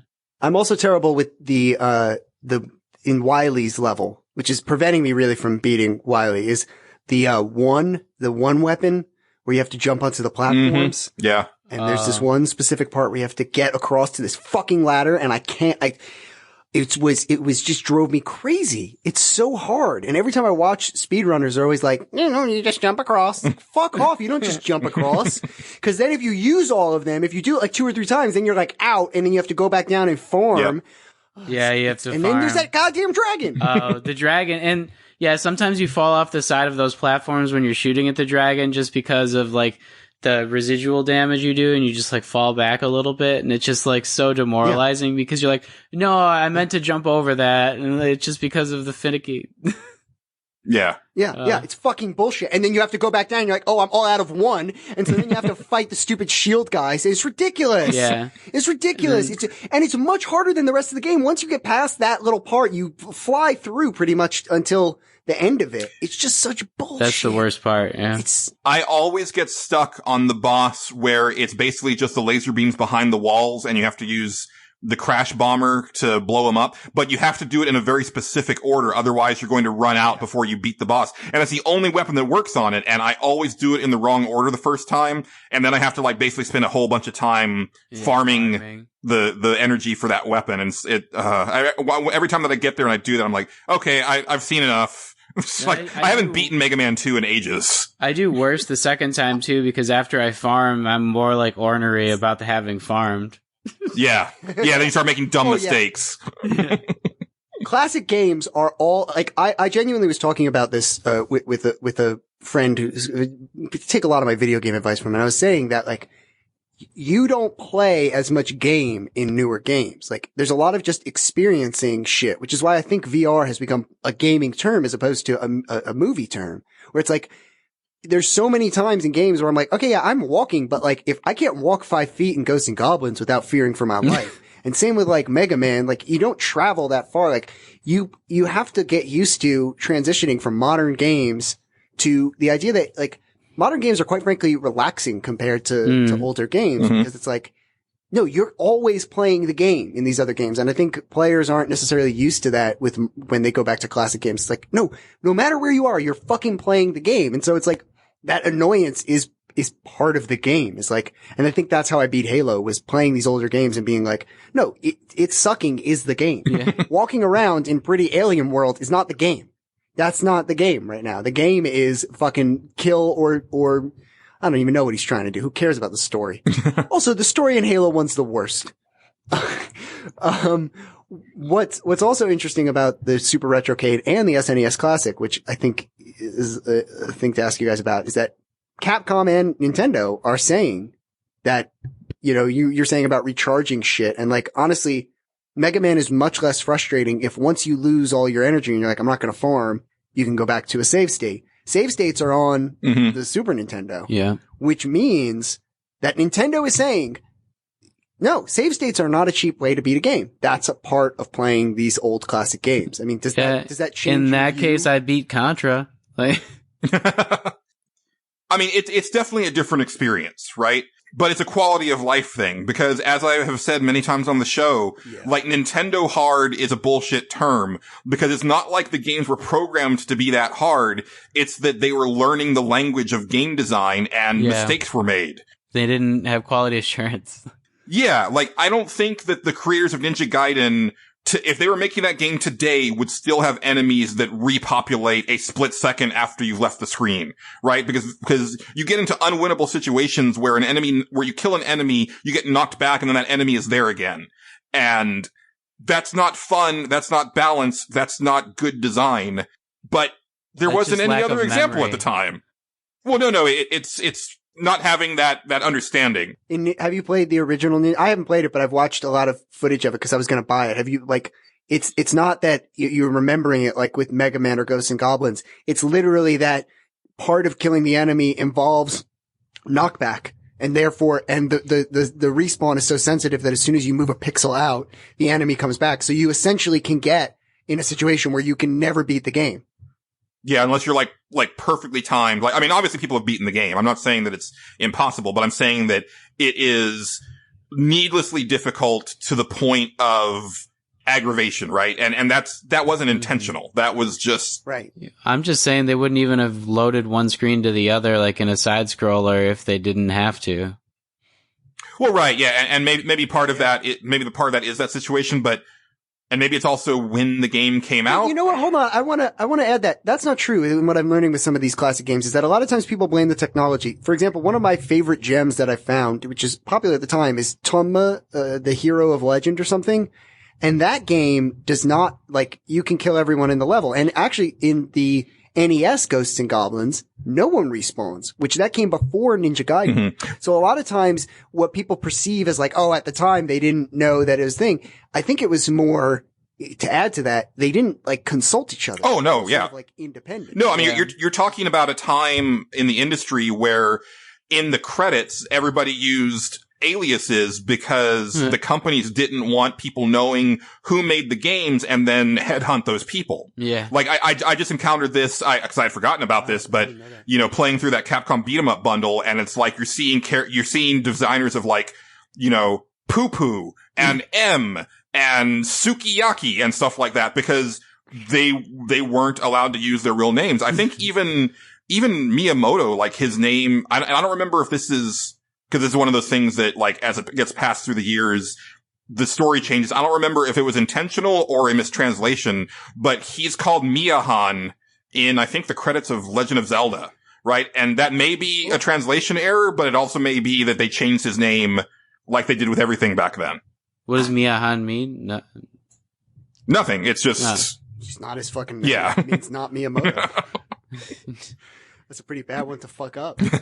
Well, again, and maybe it was intentional. Maybe it was just a mistake in translation. Cause, I mean, Mike, you've probably seen this as you're playing more retro games. They just didn't care. Like, they did a once over pass, didn't have anybody edit it.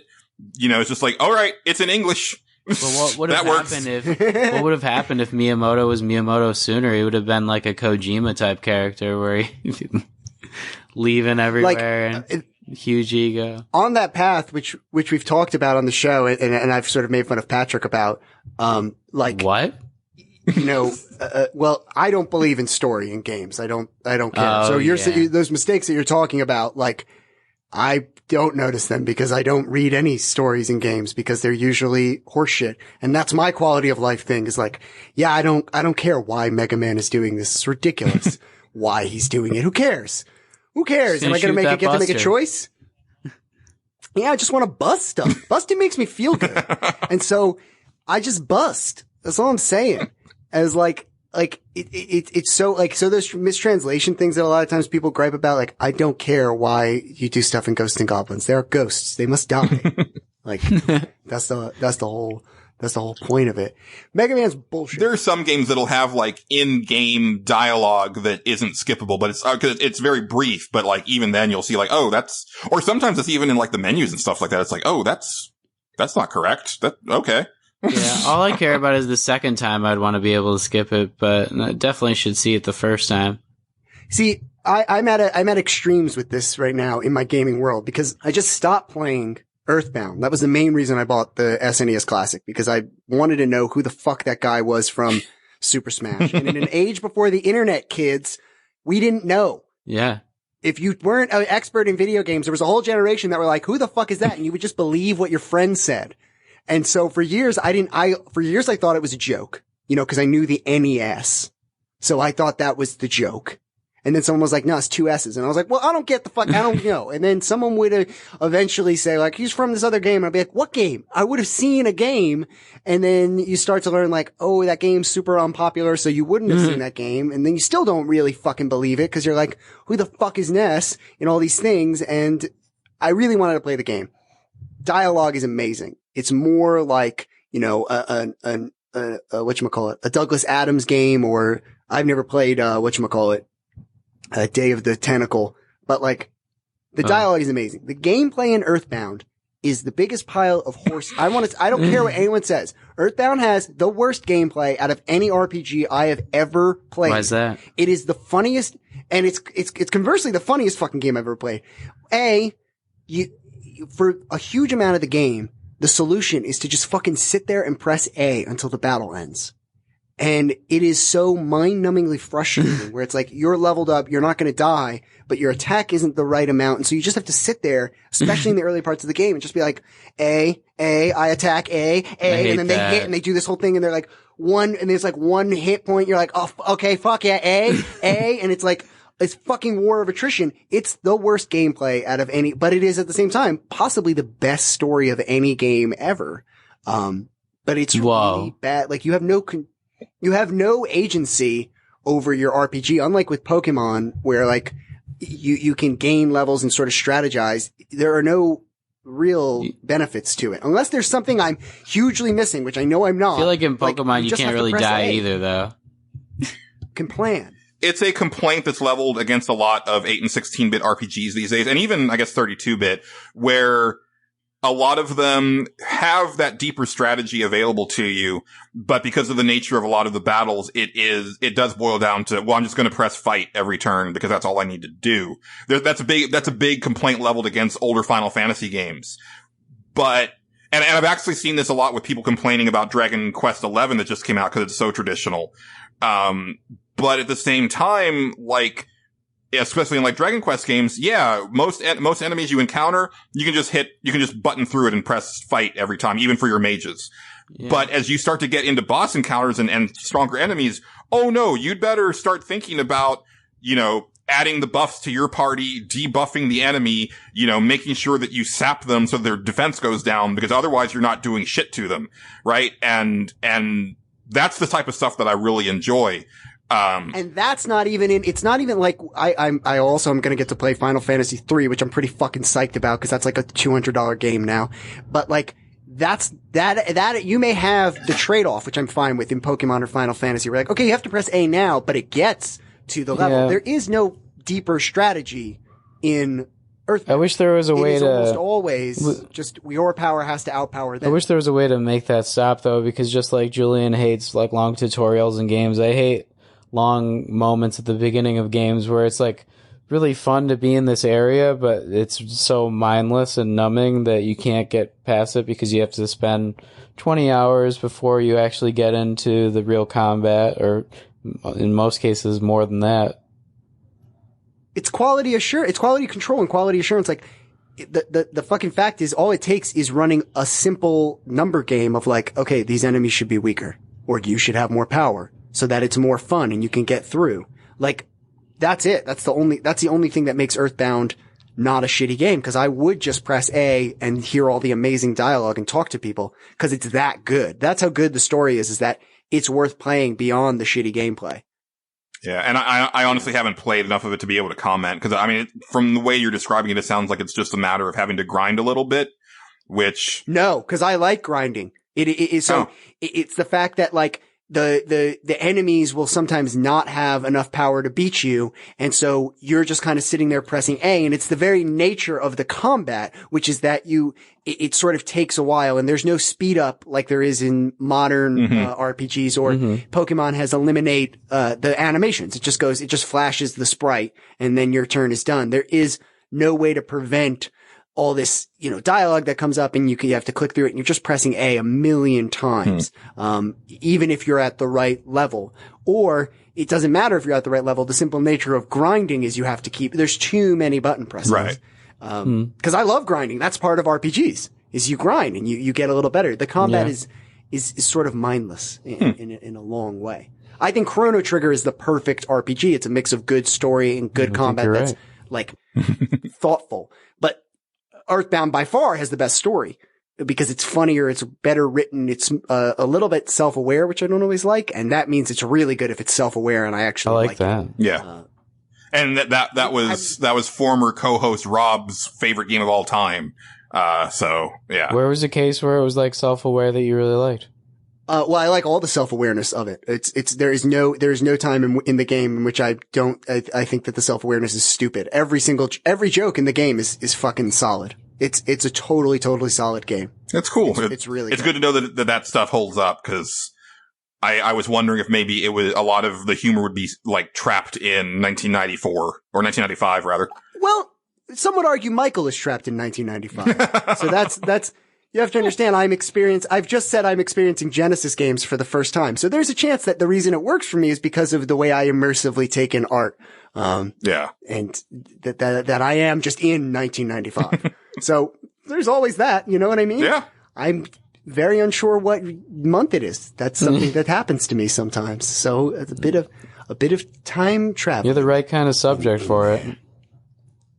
Yeah. Well, you had brought up speedrunners, Mike, and I don't have a lot. I mean, I have some stuff, but I just wanted to go through this real quick. It's a little bit of an update from last episode, because since we had like another week of Halloween season after we recorded, I ended up diving back into Resident Evil Remake, because as I had said, I finished the game with Jill, in like a little over 8 hours, and I was disappointed in that, and I was playing with Chris, and wasn't sure if I thought I was on track to beat it in under 5 hours to get that achievement, but I wasn't positive. Ended up nailing it. I actually did it in like 4.5 hours. And I was really pleased with myself, because that game is freaking hard with Chris. I had forgotten. I'd forgotten how tough it was with him. But then, so I unlocked the unlimited ammo pistol that you get for beating it under 5 hours, but I thought that after you did the 5 hours, you got a Magnum pistol that's unlimited ammo, and I was wrong. It's just like a slightly more powerful pistol, like your starting pistol, but it's unlimited ammo. So I was worried, because I was like, oh, I don't know if I can do a 3-hour run with this weapon, because I was expecting to just like blow zombies' heads off left and right with this, unlimited Magnum, and that's... Do you have to reload? No, you don't.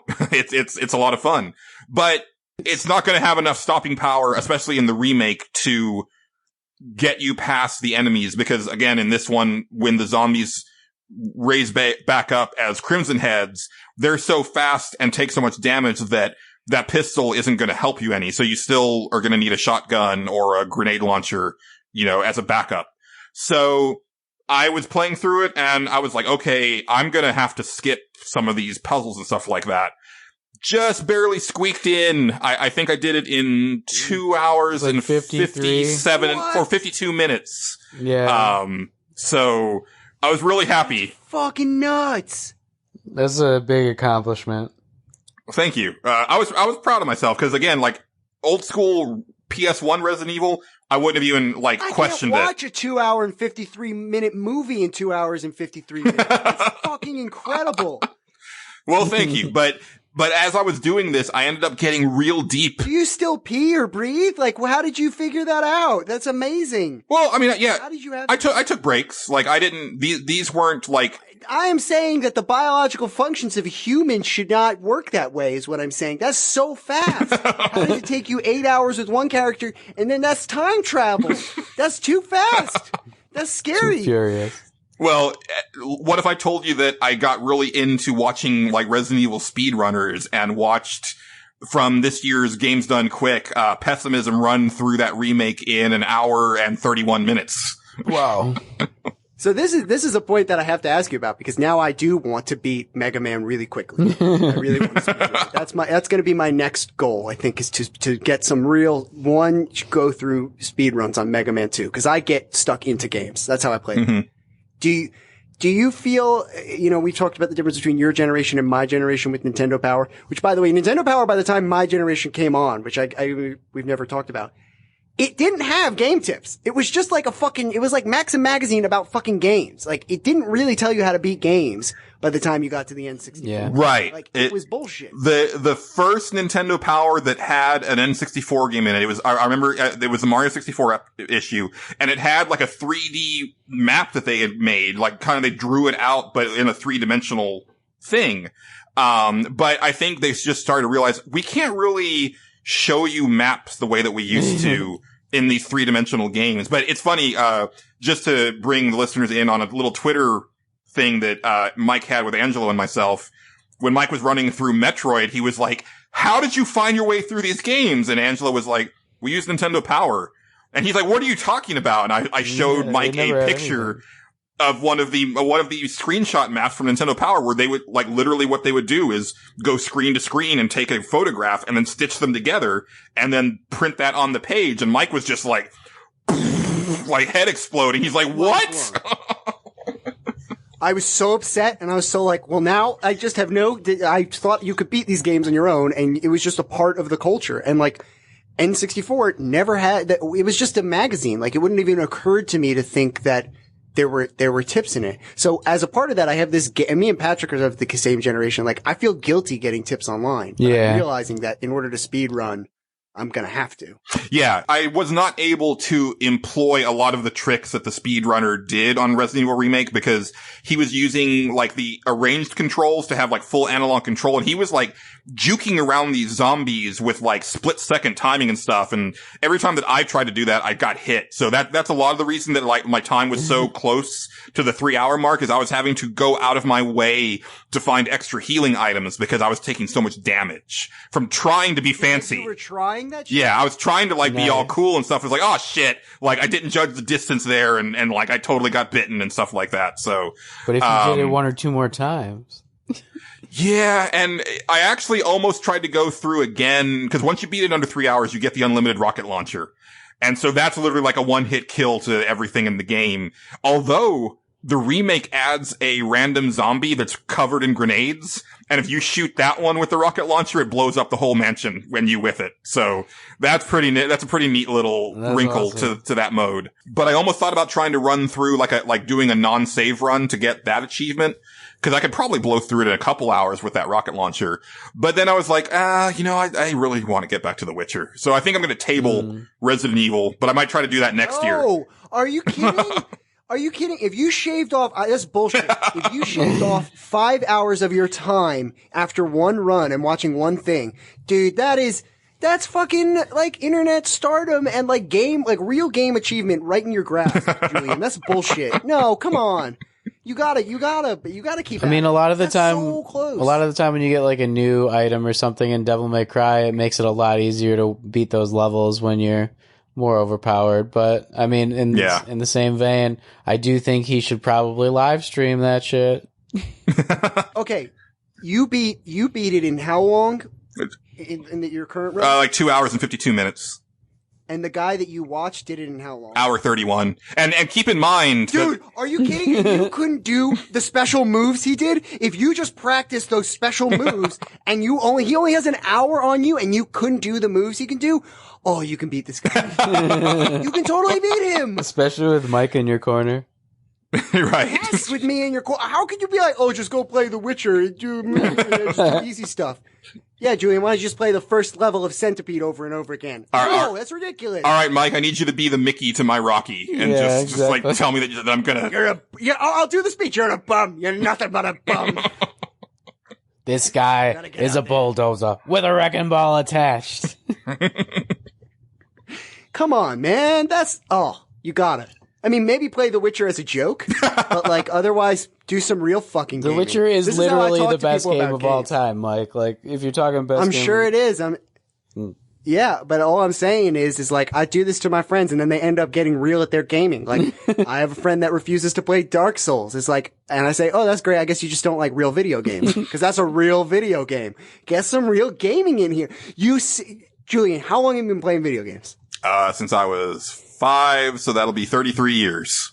And you're telling me now at 33 years, if you had said to the 5-year-old you, in 33 years time, you will be within 50% likelihood of getting the world speed record for a video game, and your 33-year-old later self is gonna give up on that. What would that 5-year-old say to you?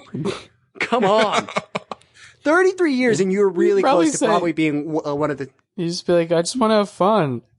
I probably would have said, you're still playing video games when you're 38?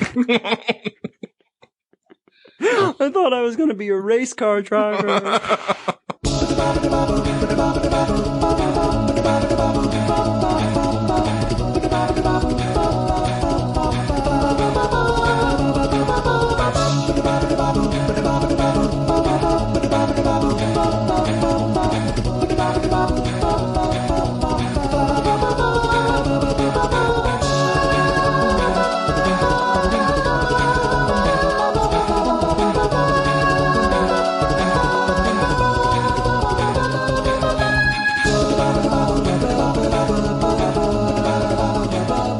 Patrick, I actually had a question for you, not to belabor the Witcher point, but what if I told you that there is now another Witcher game that's supposed to be really dang good and it's only another 40 hours? Oh my god.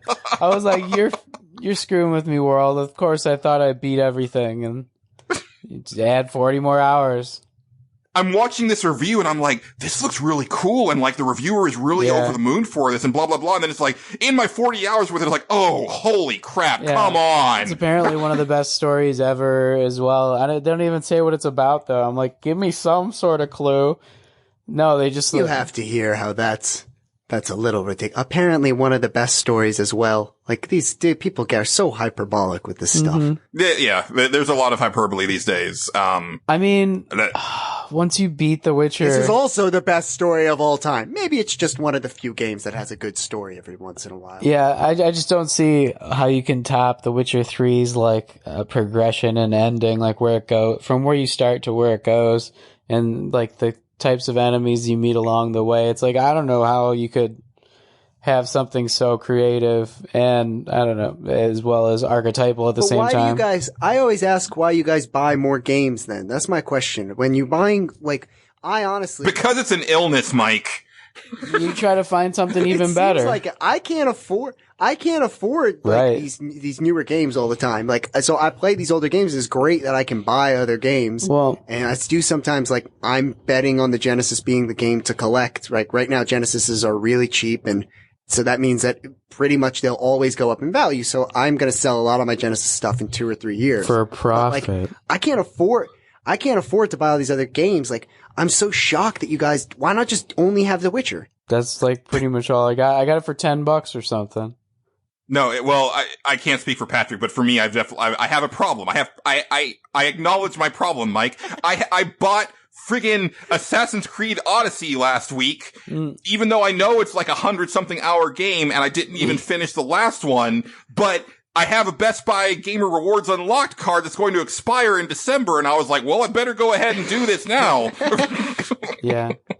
I always wait for the deal, Mike. Like, I'm going to wait for this Black Friday and get, the top 3 games on PlayStation probably over the last year, including Spider-Man and God of War for 60, $80 or something total, something like that. Patrick has gotten way better in the last few years about like really scaling back his game purchases and playing like PS Plus games or playing backlog games. Yeah, and then always like, I got that game for free or something. yeah. Cheap ass game. Where me, I'm like, well, I kind of want to be in the zeitgeist, so let me like pick up this game so I can play it for, you know, and a lot of it has to do with the podcast is that, you know, I want to be able to talk about stuff, but at the same time, I've got old stuff that I can talk about. So, you know, and I think as listeners have figured out, like, I kind of bounce around between stuff, right? Like, there was no reason for me to go back to Resident Evil 1 remake when I had. Of course there was. You're going to be the world champion of that. But, you know, I could have played a different horror game for the month of October, right? Did you play From Dusk Till Dawn?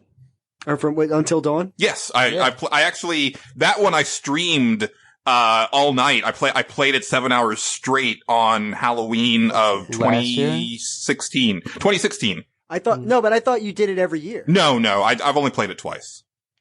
Oh, Yeah, I played it through normally the first time with my girlfriend watching, and then I thought it would be fun on Halloween to just like play through the whole game. I thought it was going to take me until dawn, but it actually was a lot shorter than that, so.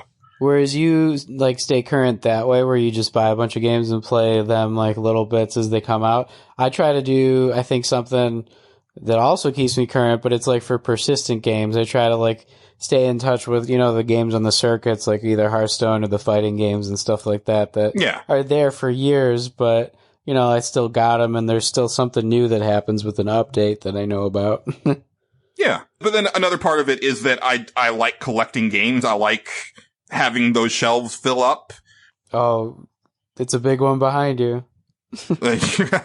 We'll get into this more with the state of the generation, but I've definitely gone mostly digital at this point on the current games. The only reason that I ended up buying some physical games is, again, I have that Best Buy thing that's going to expire, and I'm probably in a few weeks I'm going to go into Best Buy one day and just stock up on Switch games. That was a classic topic that we actually talked about with, I think, me, you, and Mike, where he was, with like the digital versus physical copies, and you had a hot take about physical copies being more important, I think. Yeah, I mean, until they took the fun out of them, but I like the physical copies of the Switch games because the cases are so cute.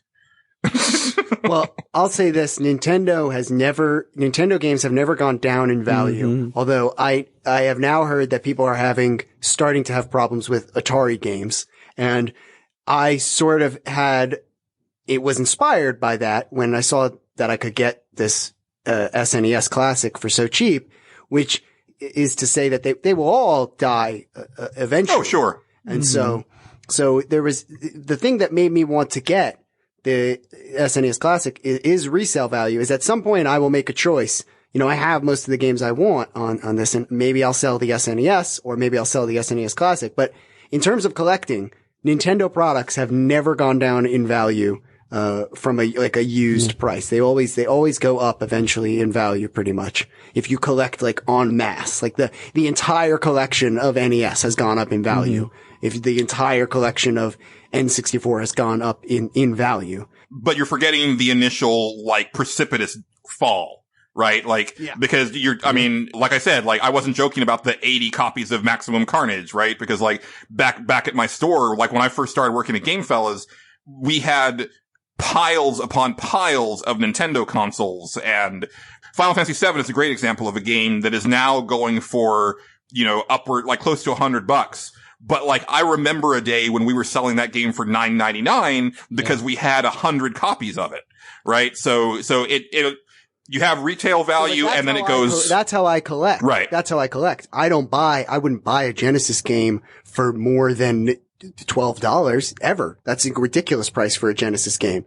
Like, but because now they all are $4 and $8 and $10, I'll buy them for that price, because that is the same exact, it's actually even a better opportunity because of inflation. If you think about the fact that a Final Fantasy VII cost $9 in 1990 whatever, and now it's cost $100, the same games have that same like value at $9. That's around where I start collecting. Right. Is like $9 if I see games for $9. And we've talked about this because I'm amazed at, you know, the Genesis games that you're finding for that cheap, because go on eBay.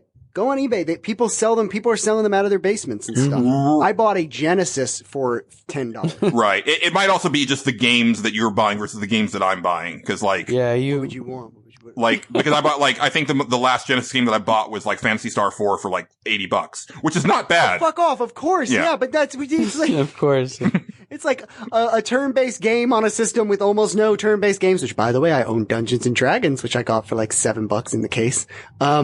But yeah, that's a rare game. Yeah. Well, you could also get the republished version on the Genesis collection, though. So Yeah, which I have. But like I would consider if there is now, it didn't get as much hype, but I believe there is a Genesis Classic on the way for this Christmas season. And they were like, Genesis always doing stuff better than Nintendo and never winning.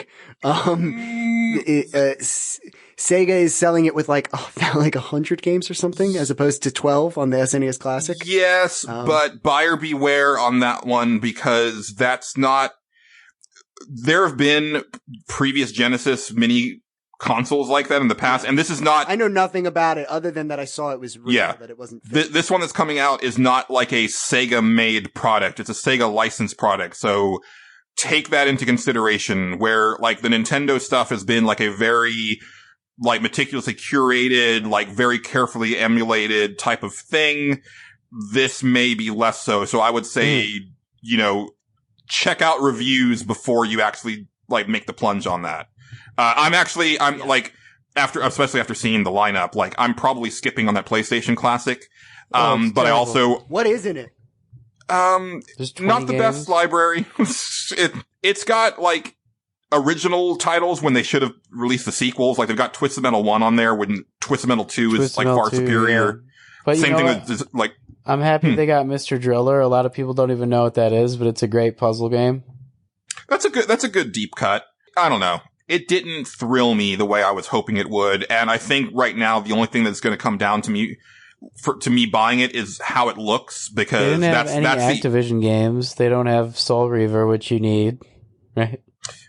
The question is, of course, is the same question as the Sega CD and the 32X, which is that if there are SD cards in these systems, which I believe the SNES Classic, one of them has it, the implication is that somewhere down the line, they will sell you licensed versions of the game and expand upon them. Because at a certain point, all these things are going to, there's a chance of that happening. I don't think that's a potential for the Super Nintendo and Nintendo stuff because I think they're. I don't remember I think which you could ones. backdoor it, but Yeah, I mean, you can do all sorts of shady Well, if it stuff has, with it. they have that native plug, which you could do something with as well, I suppose, with some of them. Yeah. All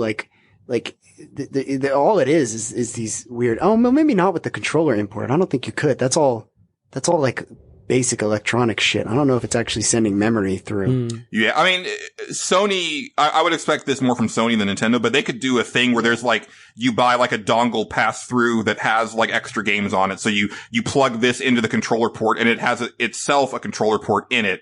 And then that adds like, 10 games to it or something that you paid, $40 for or something. yeah. They could do something along those lines, but I mean. But the serious question is of course, why do this with PlayStation at all? Because there's a novelty to the idea that SNES, that the controller is different, I think, with a lot of people. Yeah, The PlayStation controller has been the same since Generation 1, except for the few that didn't have the analogs. and I like my Vita that has the PlayStation 1 classics on it anyway, so. Right, that's what I'm saying. So it's like, and they sell them on the market too. There's been like a lot of those games are available there. Yeah. It's like with an SNES, it's like you might get people on the retro thing, but it's like not that much. PlayStation is stuck by their choices, so it's a weird thing to make. Well, I mean, it's a total nostalgia play. The people that this is marketed towards aren't the people who are downloading, these PlayStation 1 classics to their Vita or their PlayStation 3, right? Like, they don't even know that that's been a thing. Yeah. Same thing with like the Super Nintendo Classic, right? It wasn't geared towards the people who were like, oh, well, I have all these on Virtual Console on the Wii, right? Like, that's not the audience. I buy them because I think they're cute. And also, like, it's neat to have them in HD. And that'll be the thing that makes me decide is how good the PS1 games look in HD versus what I can do. What do you do? I mean, what do you do with those games is the question though. In HD. Okay, what? So I see the fucking shitty polygons in HD. Like what do you do? It's still shitty That's polygons. that. It's like, It is, yeah. It's a hard choice. It is. I mean, those games are definitely, I mean, that's like kind of the lost generation. And what I mean by that is that you can't really remaster them without remaking them from the ground up. And Star Fox 2 on the SNES looks like dump. I don't care what anyone says. It's a fucking terrible looking game. And Star Fox 1 looked like shit. Too. Well, yeah. Both look like They shit. just remade Medieval. They just announced from the ground up, and that's like stuff they're meticulously recrafting the same way, but they are just making every one of those textures better and different. So it's necessitating making everything again, but I don't know if they have to do that much more besides. It's a lot of time and investment, and yeah. yeah, and there's only going to be so many games that warrant that type of care, right? People like been they're doing, clamoring for that though for a while. yeah. And like, Resident Evil 2 is coming next year, and that's a big one. I would like them to do Resident Evil 3 eventually, but you're basically making a brand new game at that point just with old characters and old scenarios, but even then you're changing them so drastically that you may as well just make a new game.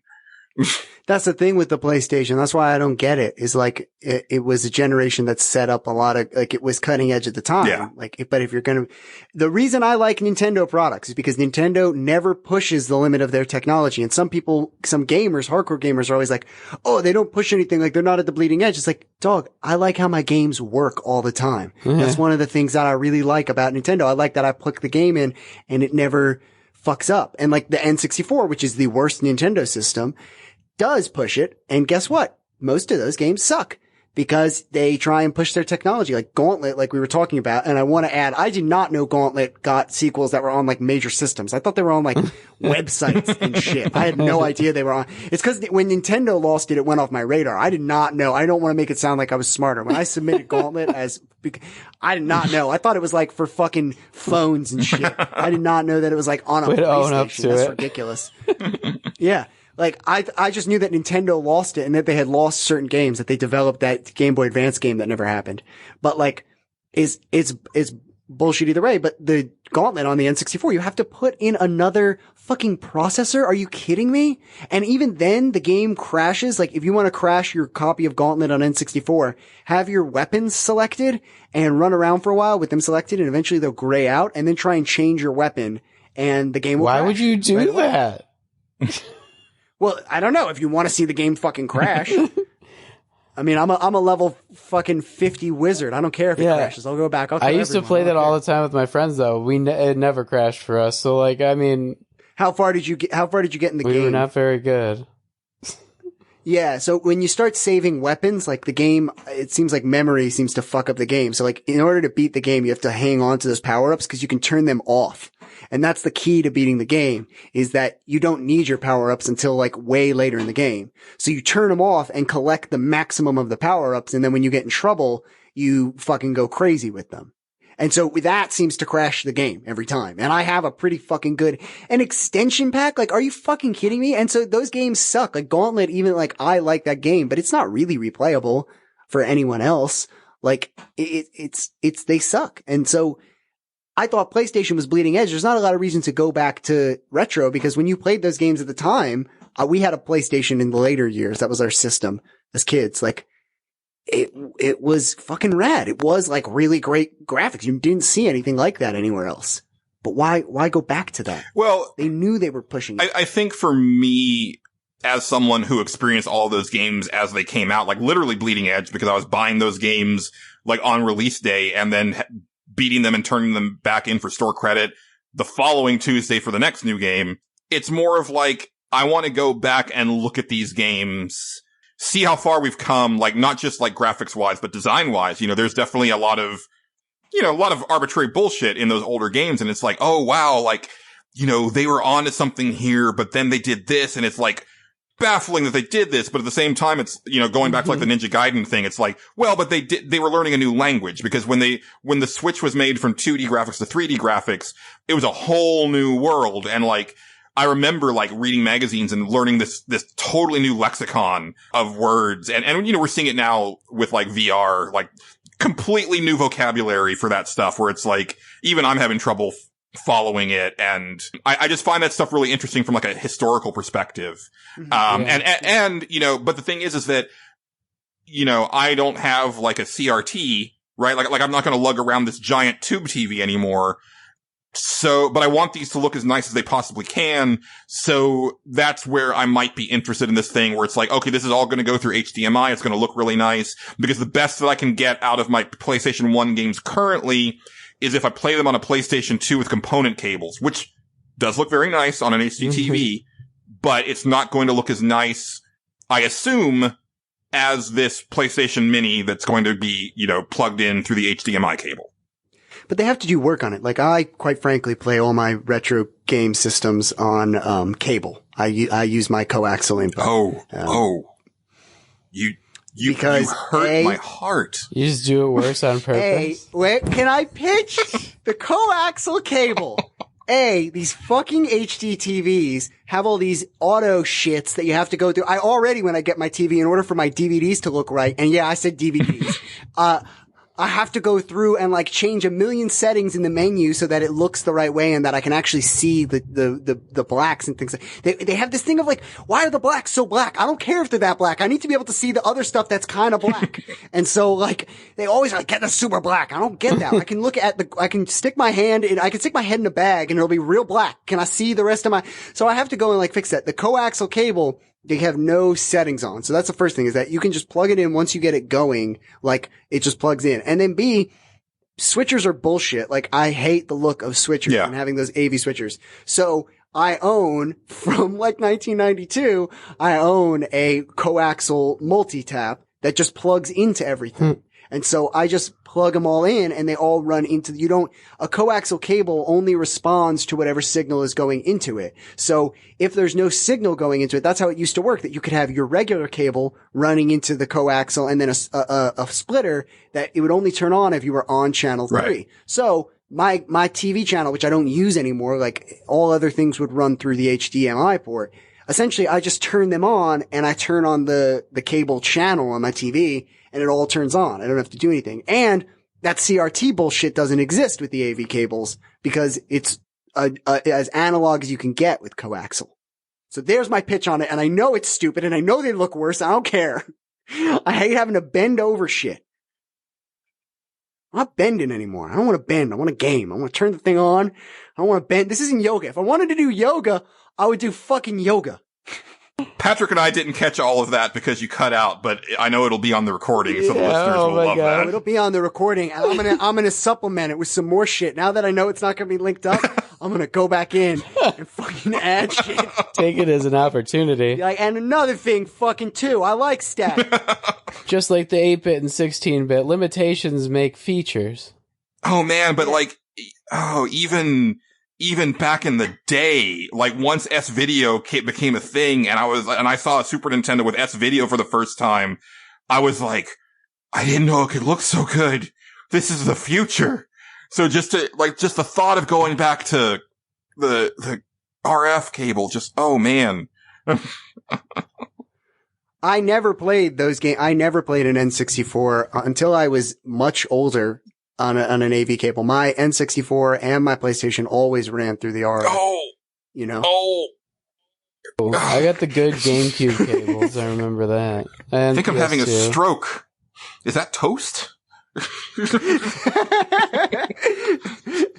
It's just like, I don't care. Like, it's not as if it's like, and then when I have the 3DS, honestly, if you compare the 3DS, the visual capabilities of a 3DS, I don't think it's that much better than a CRTV. I don't. I think the 3DS is not that great. The Switch is the first real jump, in my opinion. I think if you took a look at Legend of Zelda Majora's Mask on the 3DS and put it side by side to the N64, you'd be like, oh, okay, yeah, there's... Perhaps if you're watching it on a YouTube video in which you can compare the two on a big screen. However, the Majora's Mask played on the screen. The screen itself can't get any better, with a new 3DS XL. It's a tiny screen. It can't get any better than that. In my opinion, if you were to take your 3DS and put it like real close to your face, you would see like what we do in the arts is something, math again. It's called parallax art. And what you do, the reason people hold their thumbs up when they draw is that perspective is the same when you close your eyes. So if you ever think the moon looks bigger, this is an old art trick. You can close one eye and stick your thumb out in front of you, a full arm's length. You have to keep it the same length every time. And the moon will always be the same comparative size to your thumb, no matter how big it looks in the sky. It's all these relative tricks of your stereoscopic vision. So if you were to hold up a 3DS to your face and then sort of past your vision, hold your thumb up, that same image of like how much you can see pixels and shit on those older, remember we only really got that screen tech on the phones, like sort of after the 3DS, and even the new 3DS isn't great either. And like, it looks the fucking same as a CRTV at the same size. I honestly don't think it looks that much better on that screen. The exported image might be better, but it's not in practice on that screen any better. I see what you're saying. I mean, one thing that I noticed as I was a teenager is that with CRTs, I liked the screen smaller. They released, and I wanted it so badly at the time. It was the GX TV. It was like a TV for gamers. It was like, it was a, I'm looking to see. I think it was a 15-inch monitor, and it had like, the speakers were on the front panel. It was like the speakers would fold over the screen. Oh, what the fuck is this thing? It was awesome. I wanted one so much. I would challenge you guys though, and I would say isn't there a difference between like how good it looks in terms of sharpness versus contrast and versus the amount of variety of colors that there could possibly be?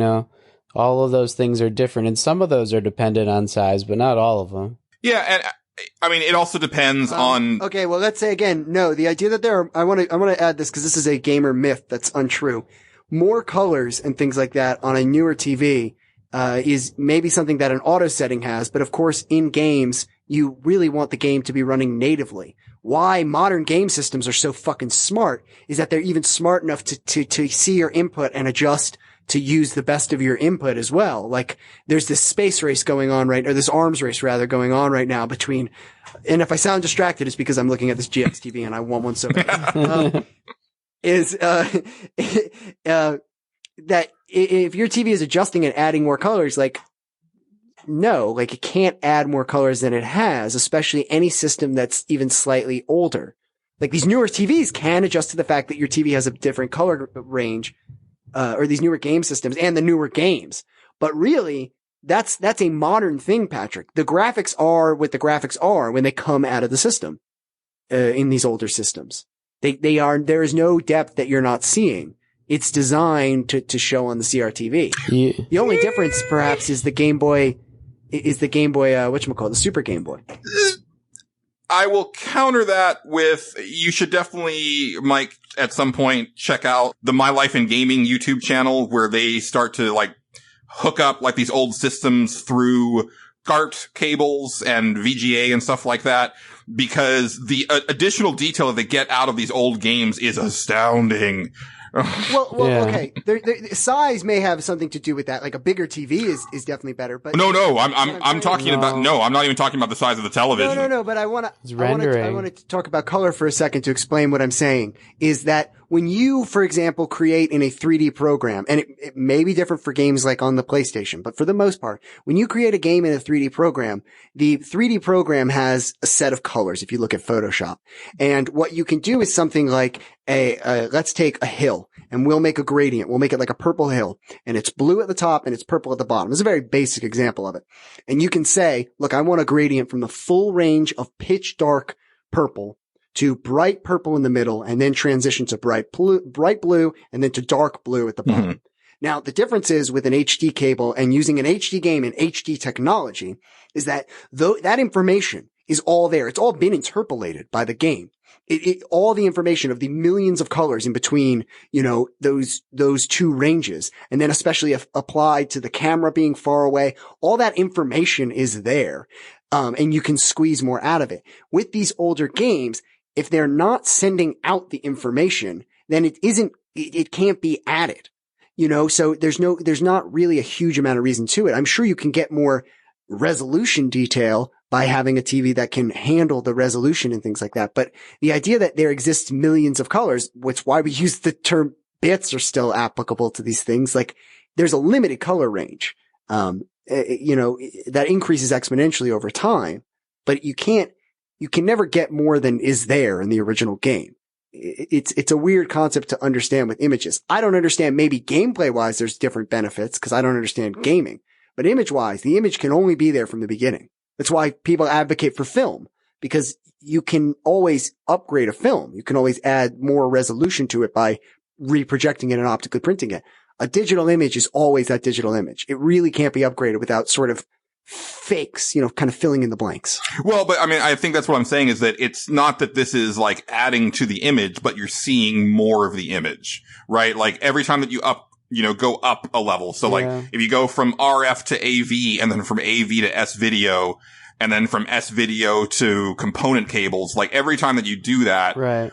it's kind of like, it's almost like when you have like an old painting that's got like a lot of like dirt and stuff on it and you're slowly like peeling away those layers of filth and then you're getting more and more of what was originally there, right? And so that's all I'm saying. Yeah. I'm not denying that. I'm just saying the difference in terms of adding that technology to what the game is so slight that I just could give a fuck. You know what I mean? Like, even if you're saying like, oh, look at how much better they are. If it's playable to me, it's playable. That's all that's necessary. I think you could think of the image akin to like when you first see things on their hard drives with the best processors versus when they actually come out and the graphics are downgraded a little bit. Like those images are still there, but they had to be scaled back for like the consumer processors at the time versus what like. Yeah, dog. But what I'm saying is like Mega Man's stupid fucking hand. I don't give a shit what his stupid hand looks like in a lot more resolution. Like, I can see it. Do you know what you thought was his hand was his dick? That's even more of a reason to keep using my cables, using my coax. I very much don't want to play the game you're describing. I very much don't want to see if like, oh, when Mega Man jumps, you could see the outline of his balls. What? Isn't there a shmup like that, though, that's like shooting semen? I forget. Yeah, created by the guy who made Super Meat Boy. Yep. Well, no, I think you're thinking of Cho Aniki, right, Patrick? The homoerotic shooter with the muscle-bound guys. I don't think there's any actual semen that's being shot, but... Well, there is semen in the one that the guy from Super Meat Boy. Yeah, that doesn't surprise me. You are a penis, a disembodied penis shooting sperm at I believe just a uterus? I don't know. I think it gets pretty graphic.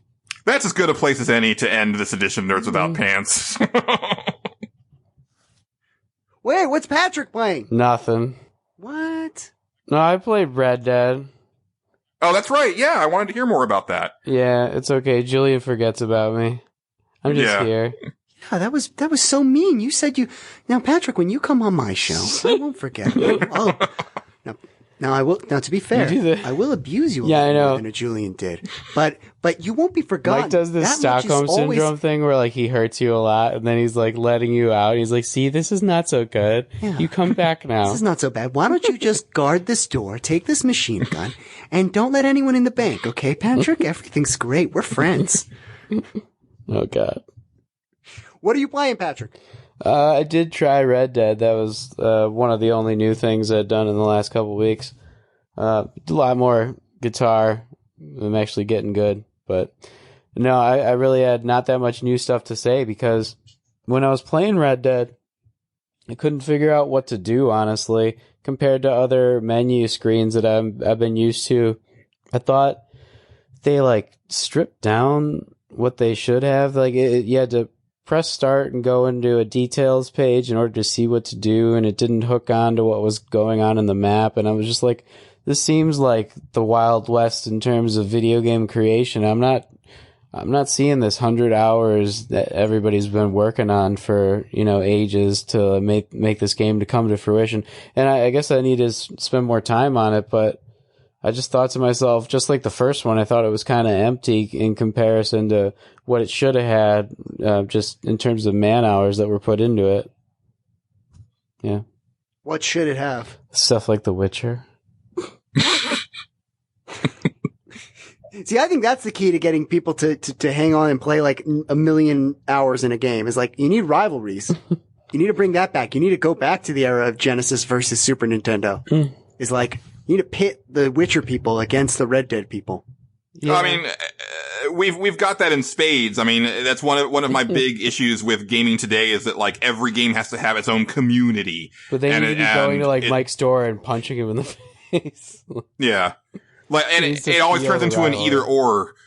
You know, console wars I'm all for because that's where a lot of the creativity comes from. But as far, when you get like real nitty gritty where it's like, oh, if you know, let's say, so if you like Red Dead Redemption 2, you can't like The Witcher 3. You've got to choose. And it's like, no, I can like both.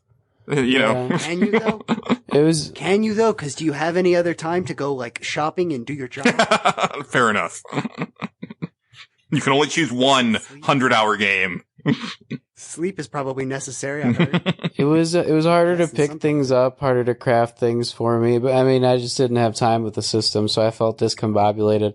I wasn't really figuring out what objectives to put on my map, but that kind of stuff should be more intuitive, although I did just pick up 10 hours in and met a couple of the people and had some fun with some bandits, and in a way it felt like nice little aspects of Metal Gear Solid 5 and when you're just like in the environment and random things start happening.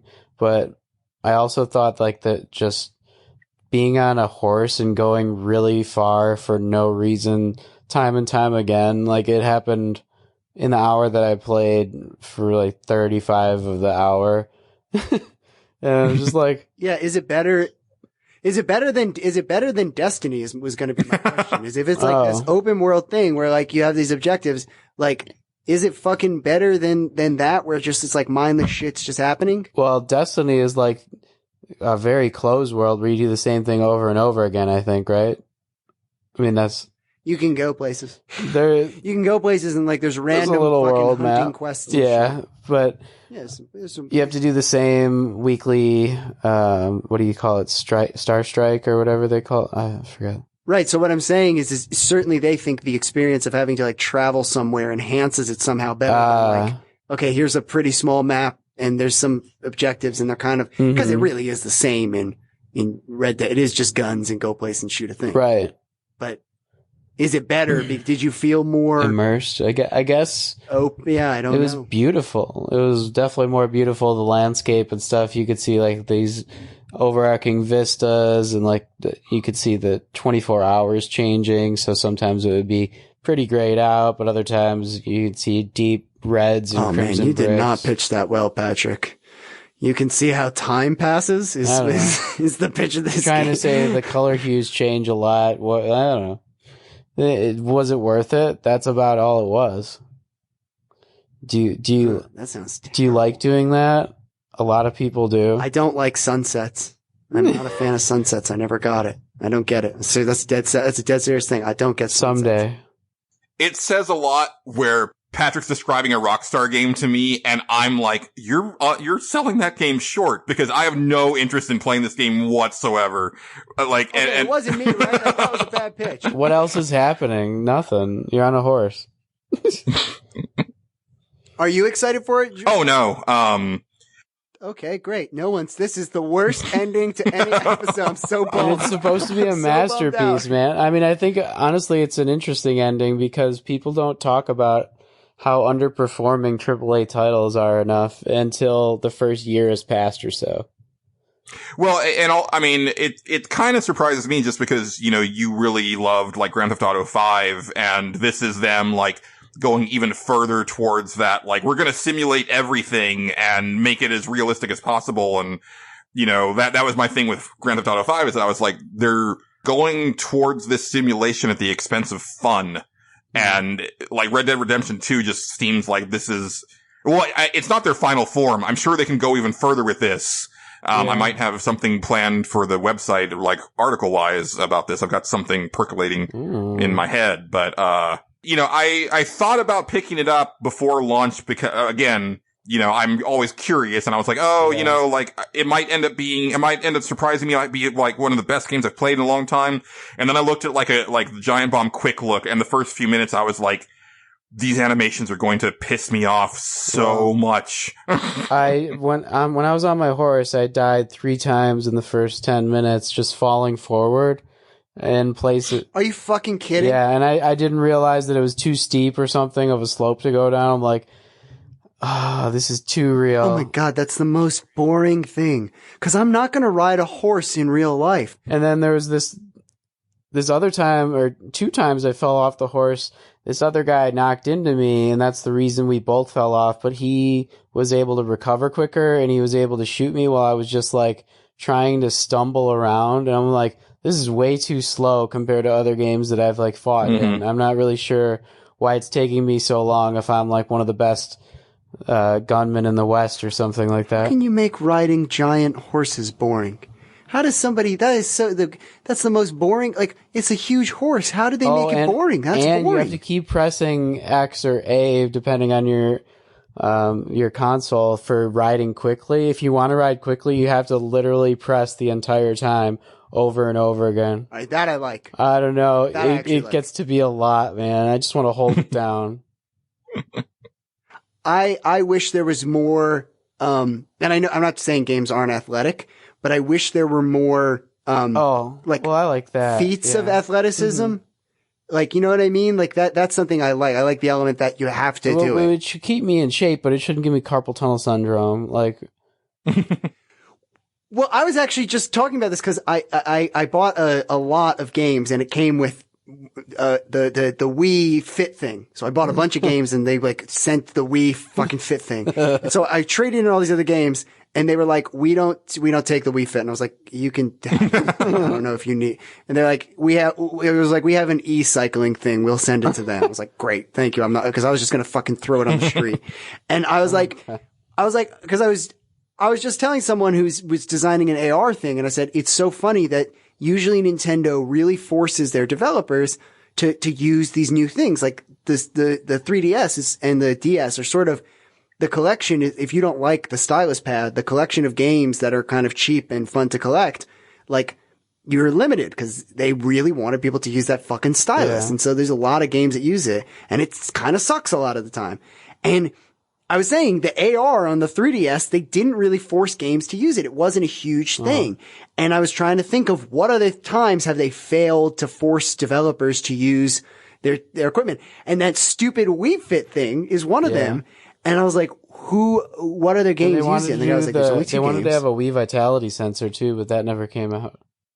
Well, I mean, Nintendo has a history going back to the NES of like creating these peripherals that go nowhere and aren't supported like almost out of the gate. I mean, NES had, I mean, the Zapper was used pretty well, but Rob the robot fell off almost immediately. The Power Pad was barely used. Power Pad.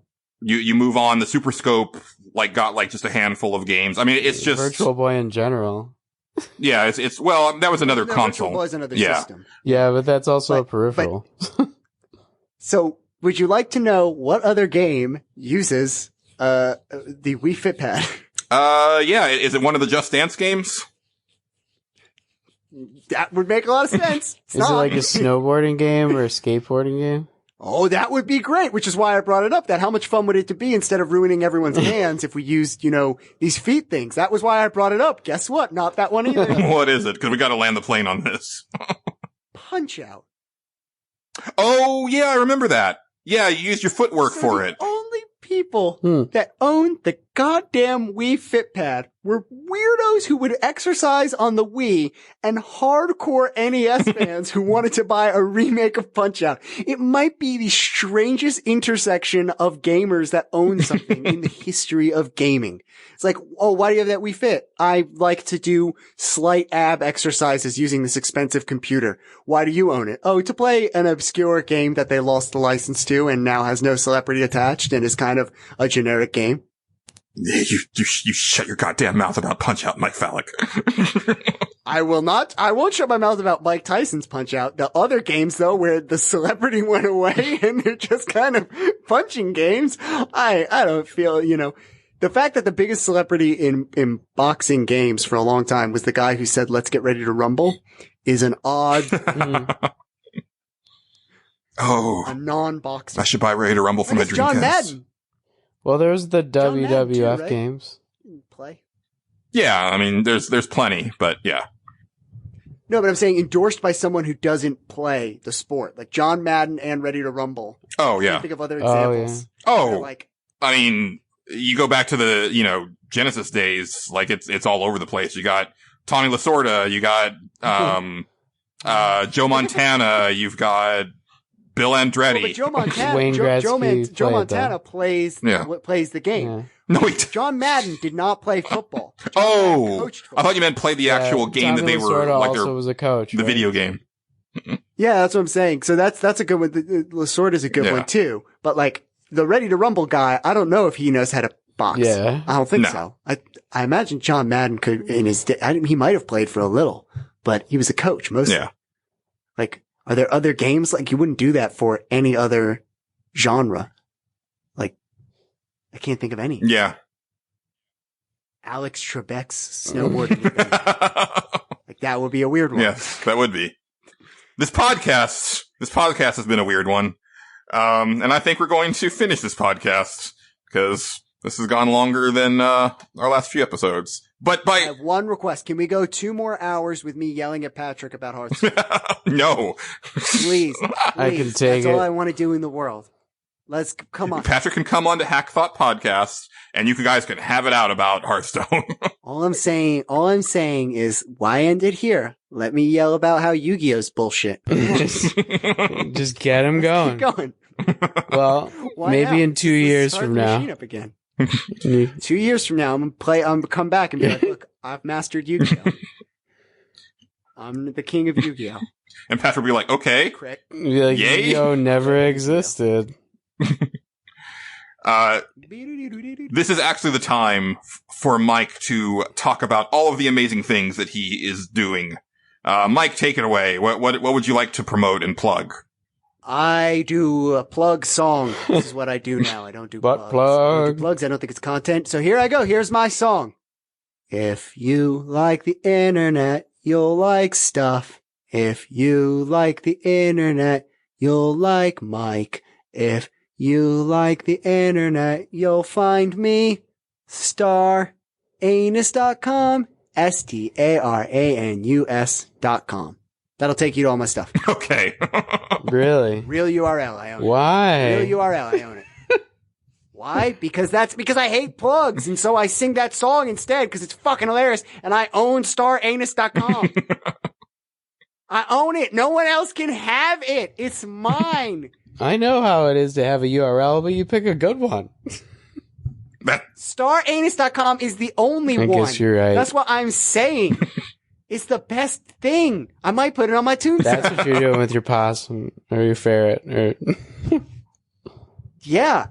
Yeah. It's mostly because there's a spice called star anise, and it's definitely anus. And by the way, guys, Uranus, the planet, was invented. That word was invented after the word anus was for butts. They only started calling it Uranus after anus already meant for butts. It used to be called George's star. Look it up. It's bullshit that we say anus. It's not Uranus. It's anus. They knew anuses already. They liked it. But ridiculous. They Wanted it. They were into it. It was a gross, perverted sex thing, and now they make us all say anus, and then you guys try and pretend like we're so sophisticated that I'm not gonna make an anus joke. Name of the planet is Uranus. no one And on ever that said it note- was smart. You can find us all on the internet on Twitter. Patrick, At some boss. Mike. If No, Mike, what's your I Twitter? don't do plugs. Oh my It's god. not a plug. It's just so they can Big interact Lil with Weasel, you. Big Lil Weasel. BIGILIO Weasel. There we go. You can find me at Julian_Titus. You can comment on the show at NWPcast. And again, we just want tons and tons of questions for our next stage select. So please have those ready by 8:30 Central Time on November 15th. But until then, for myself, Mike, and Patrick, thank you, Mike, for being on. It was a lot of fun. This is awesome. I always love being on the show. Thanks for listening, and keep it pantsless, Internet. Goodbye.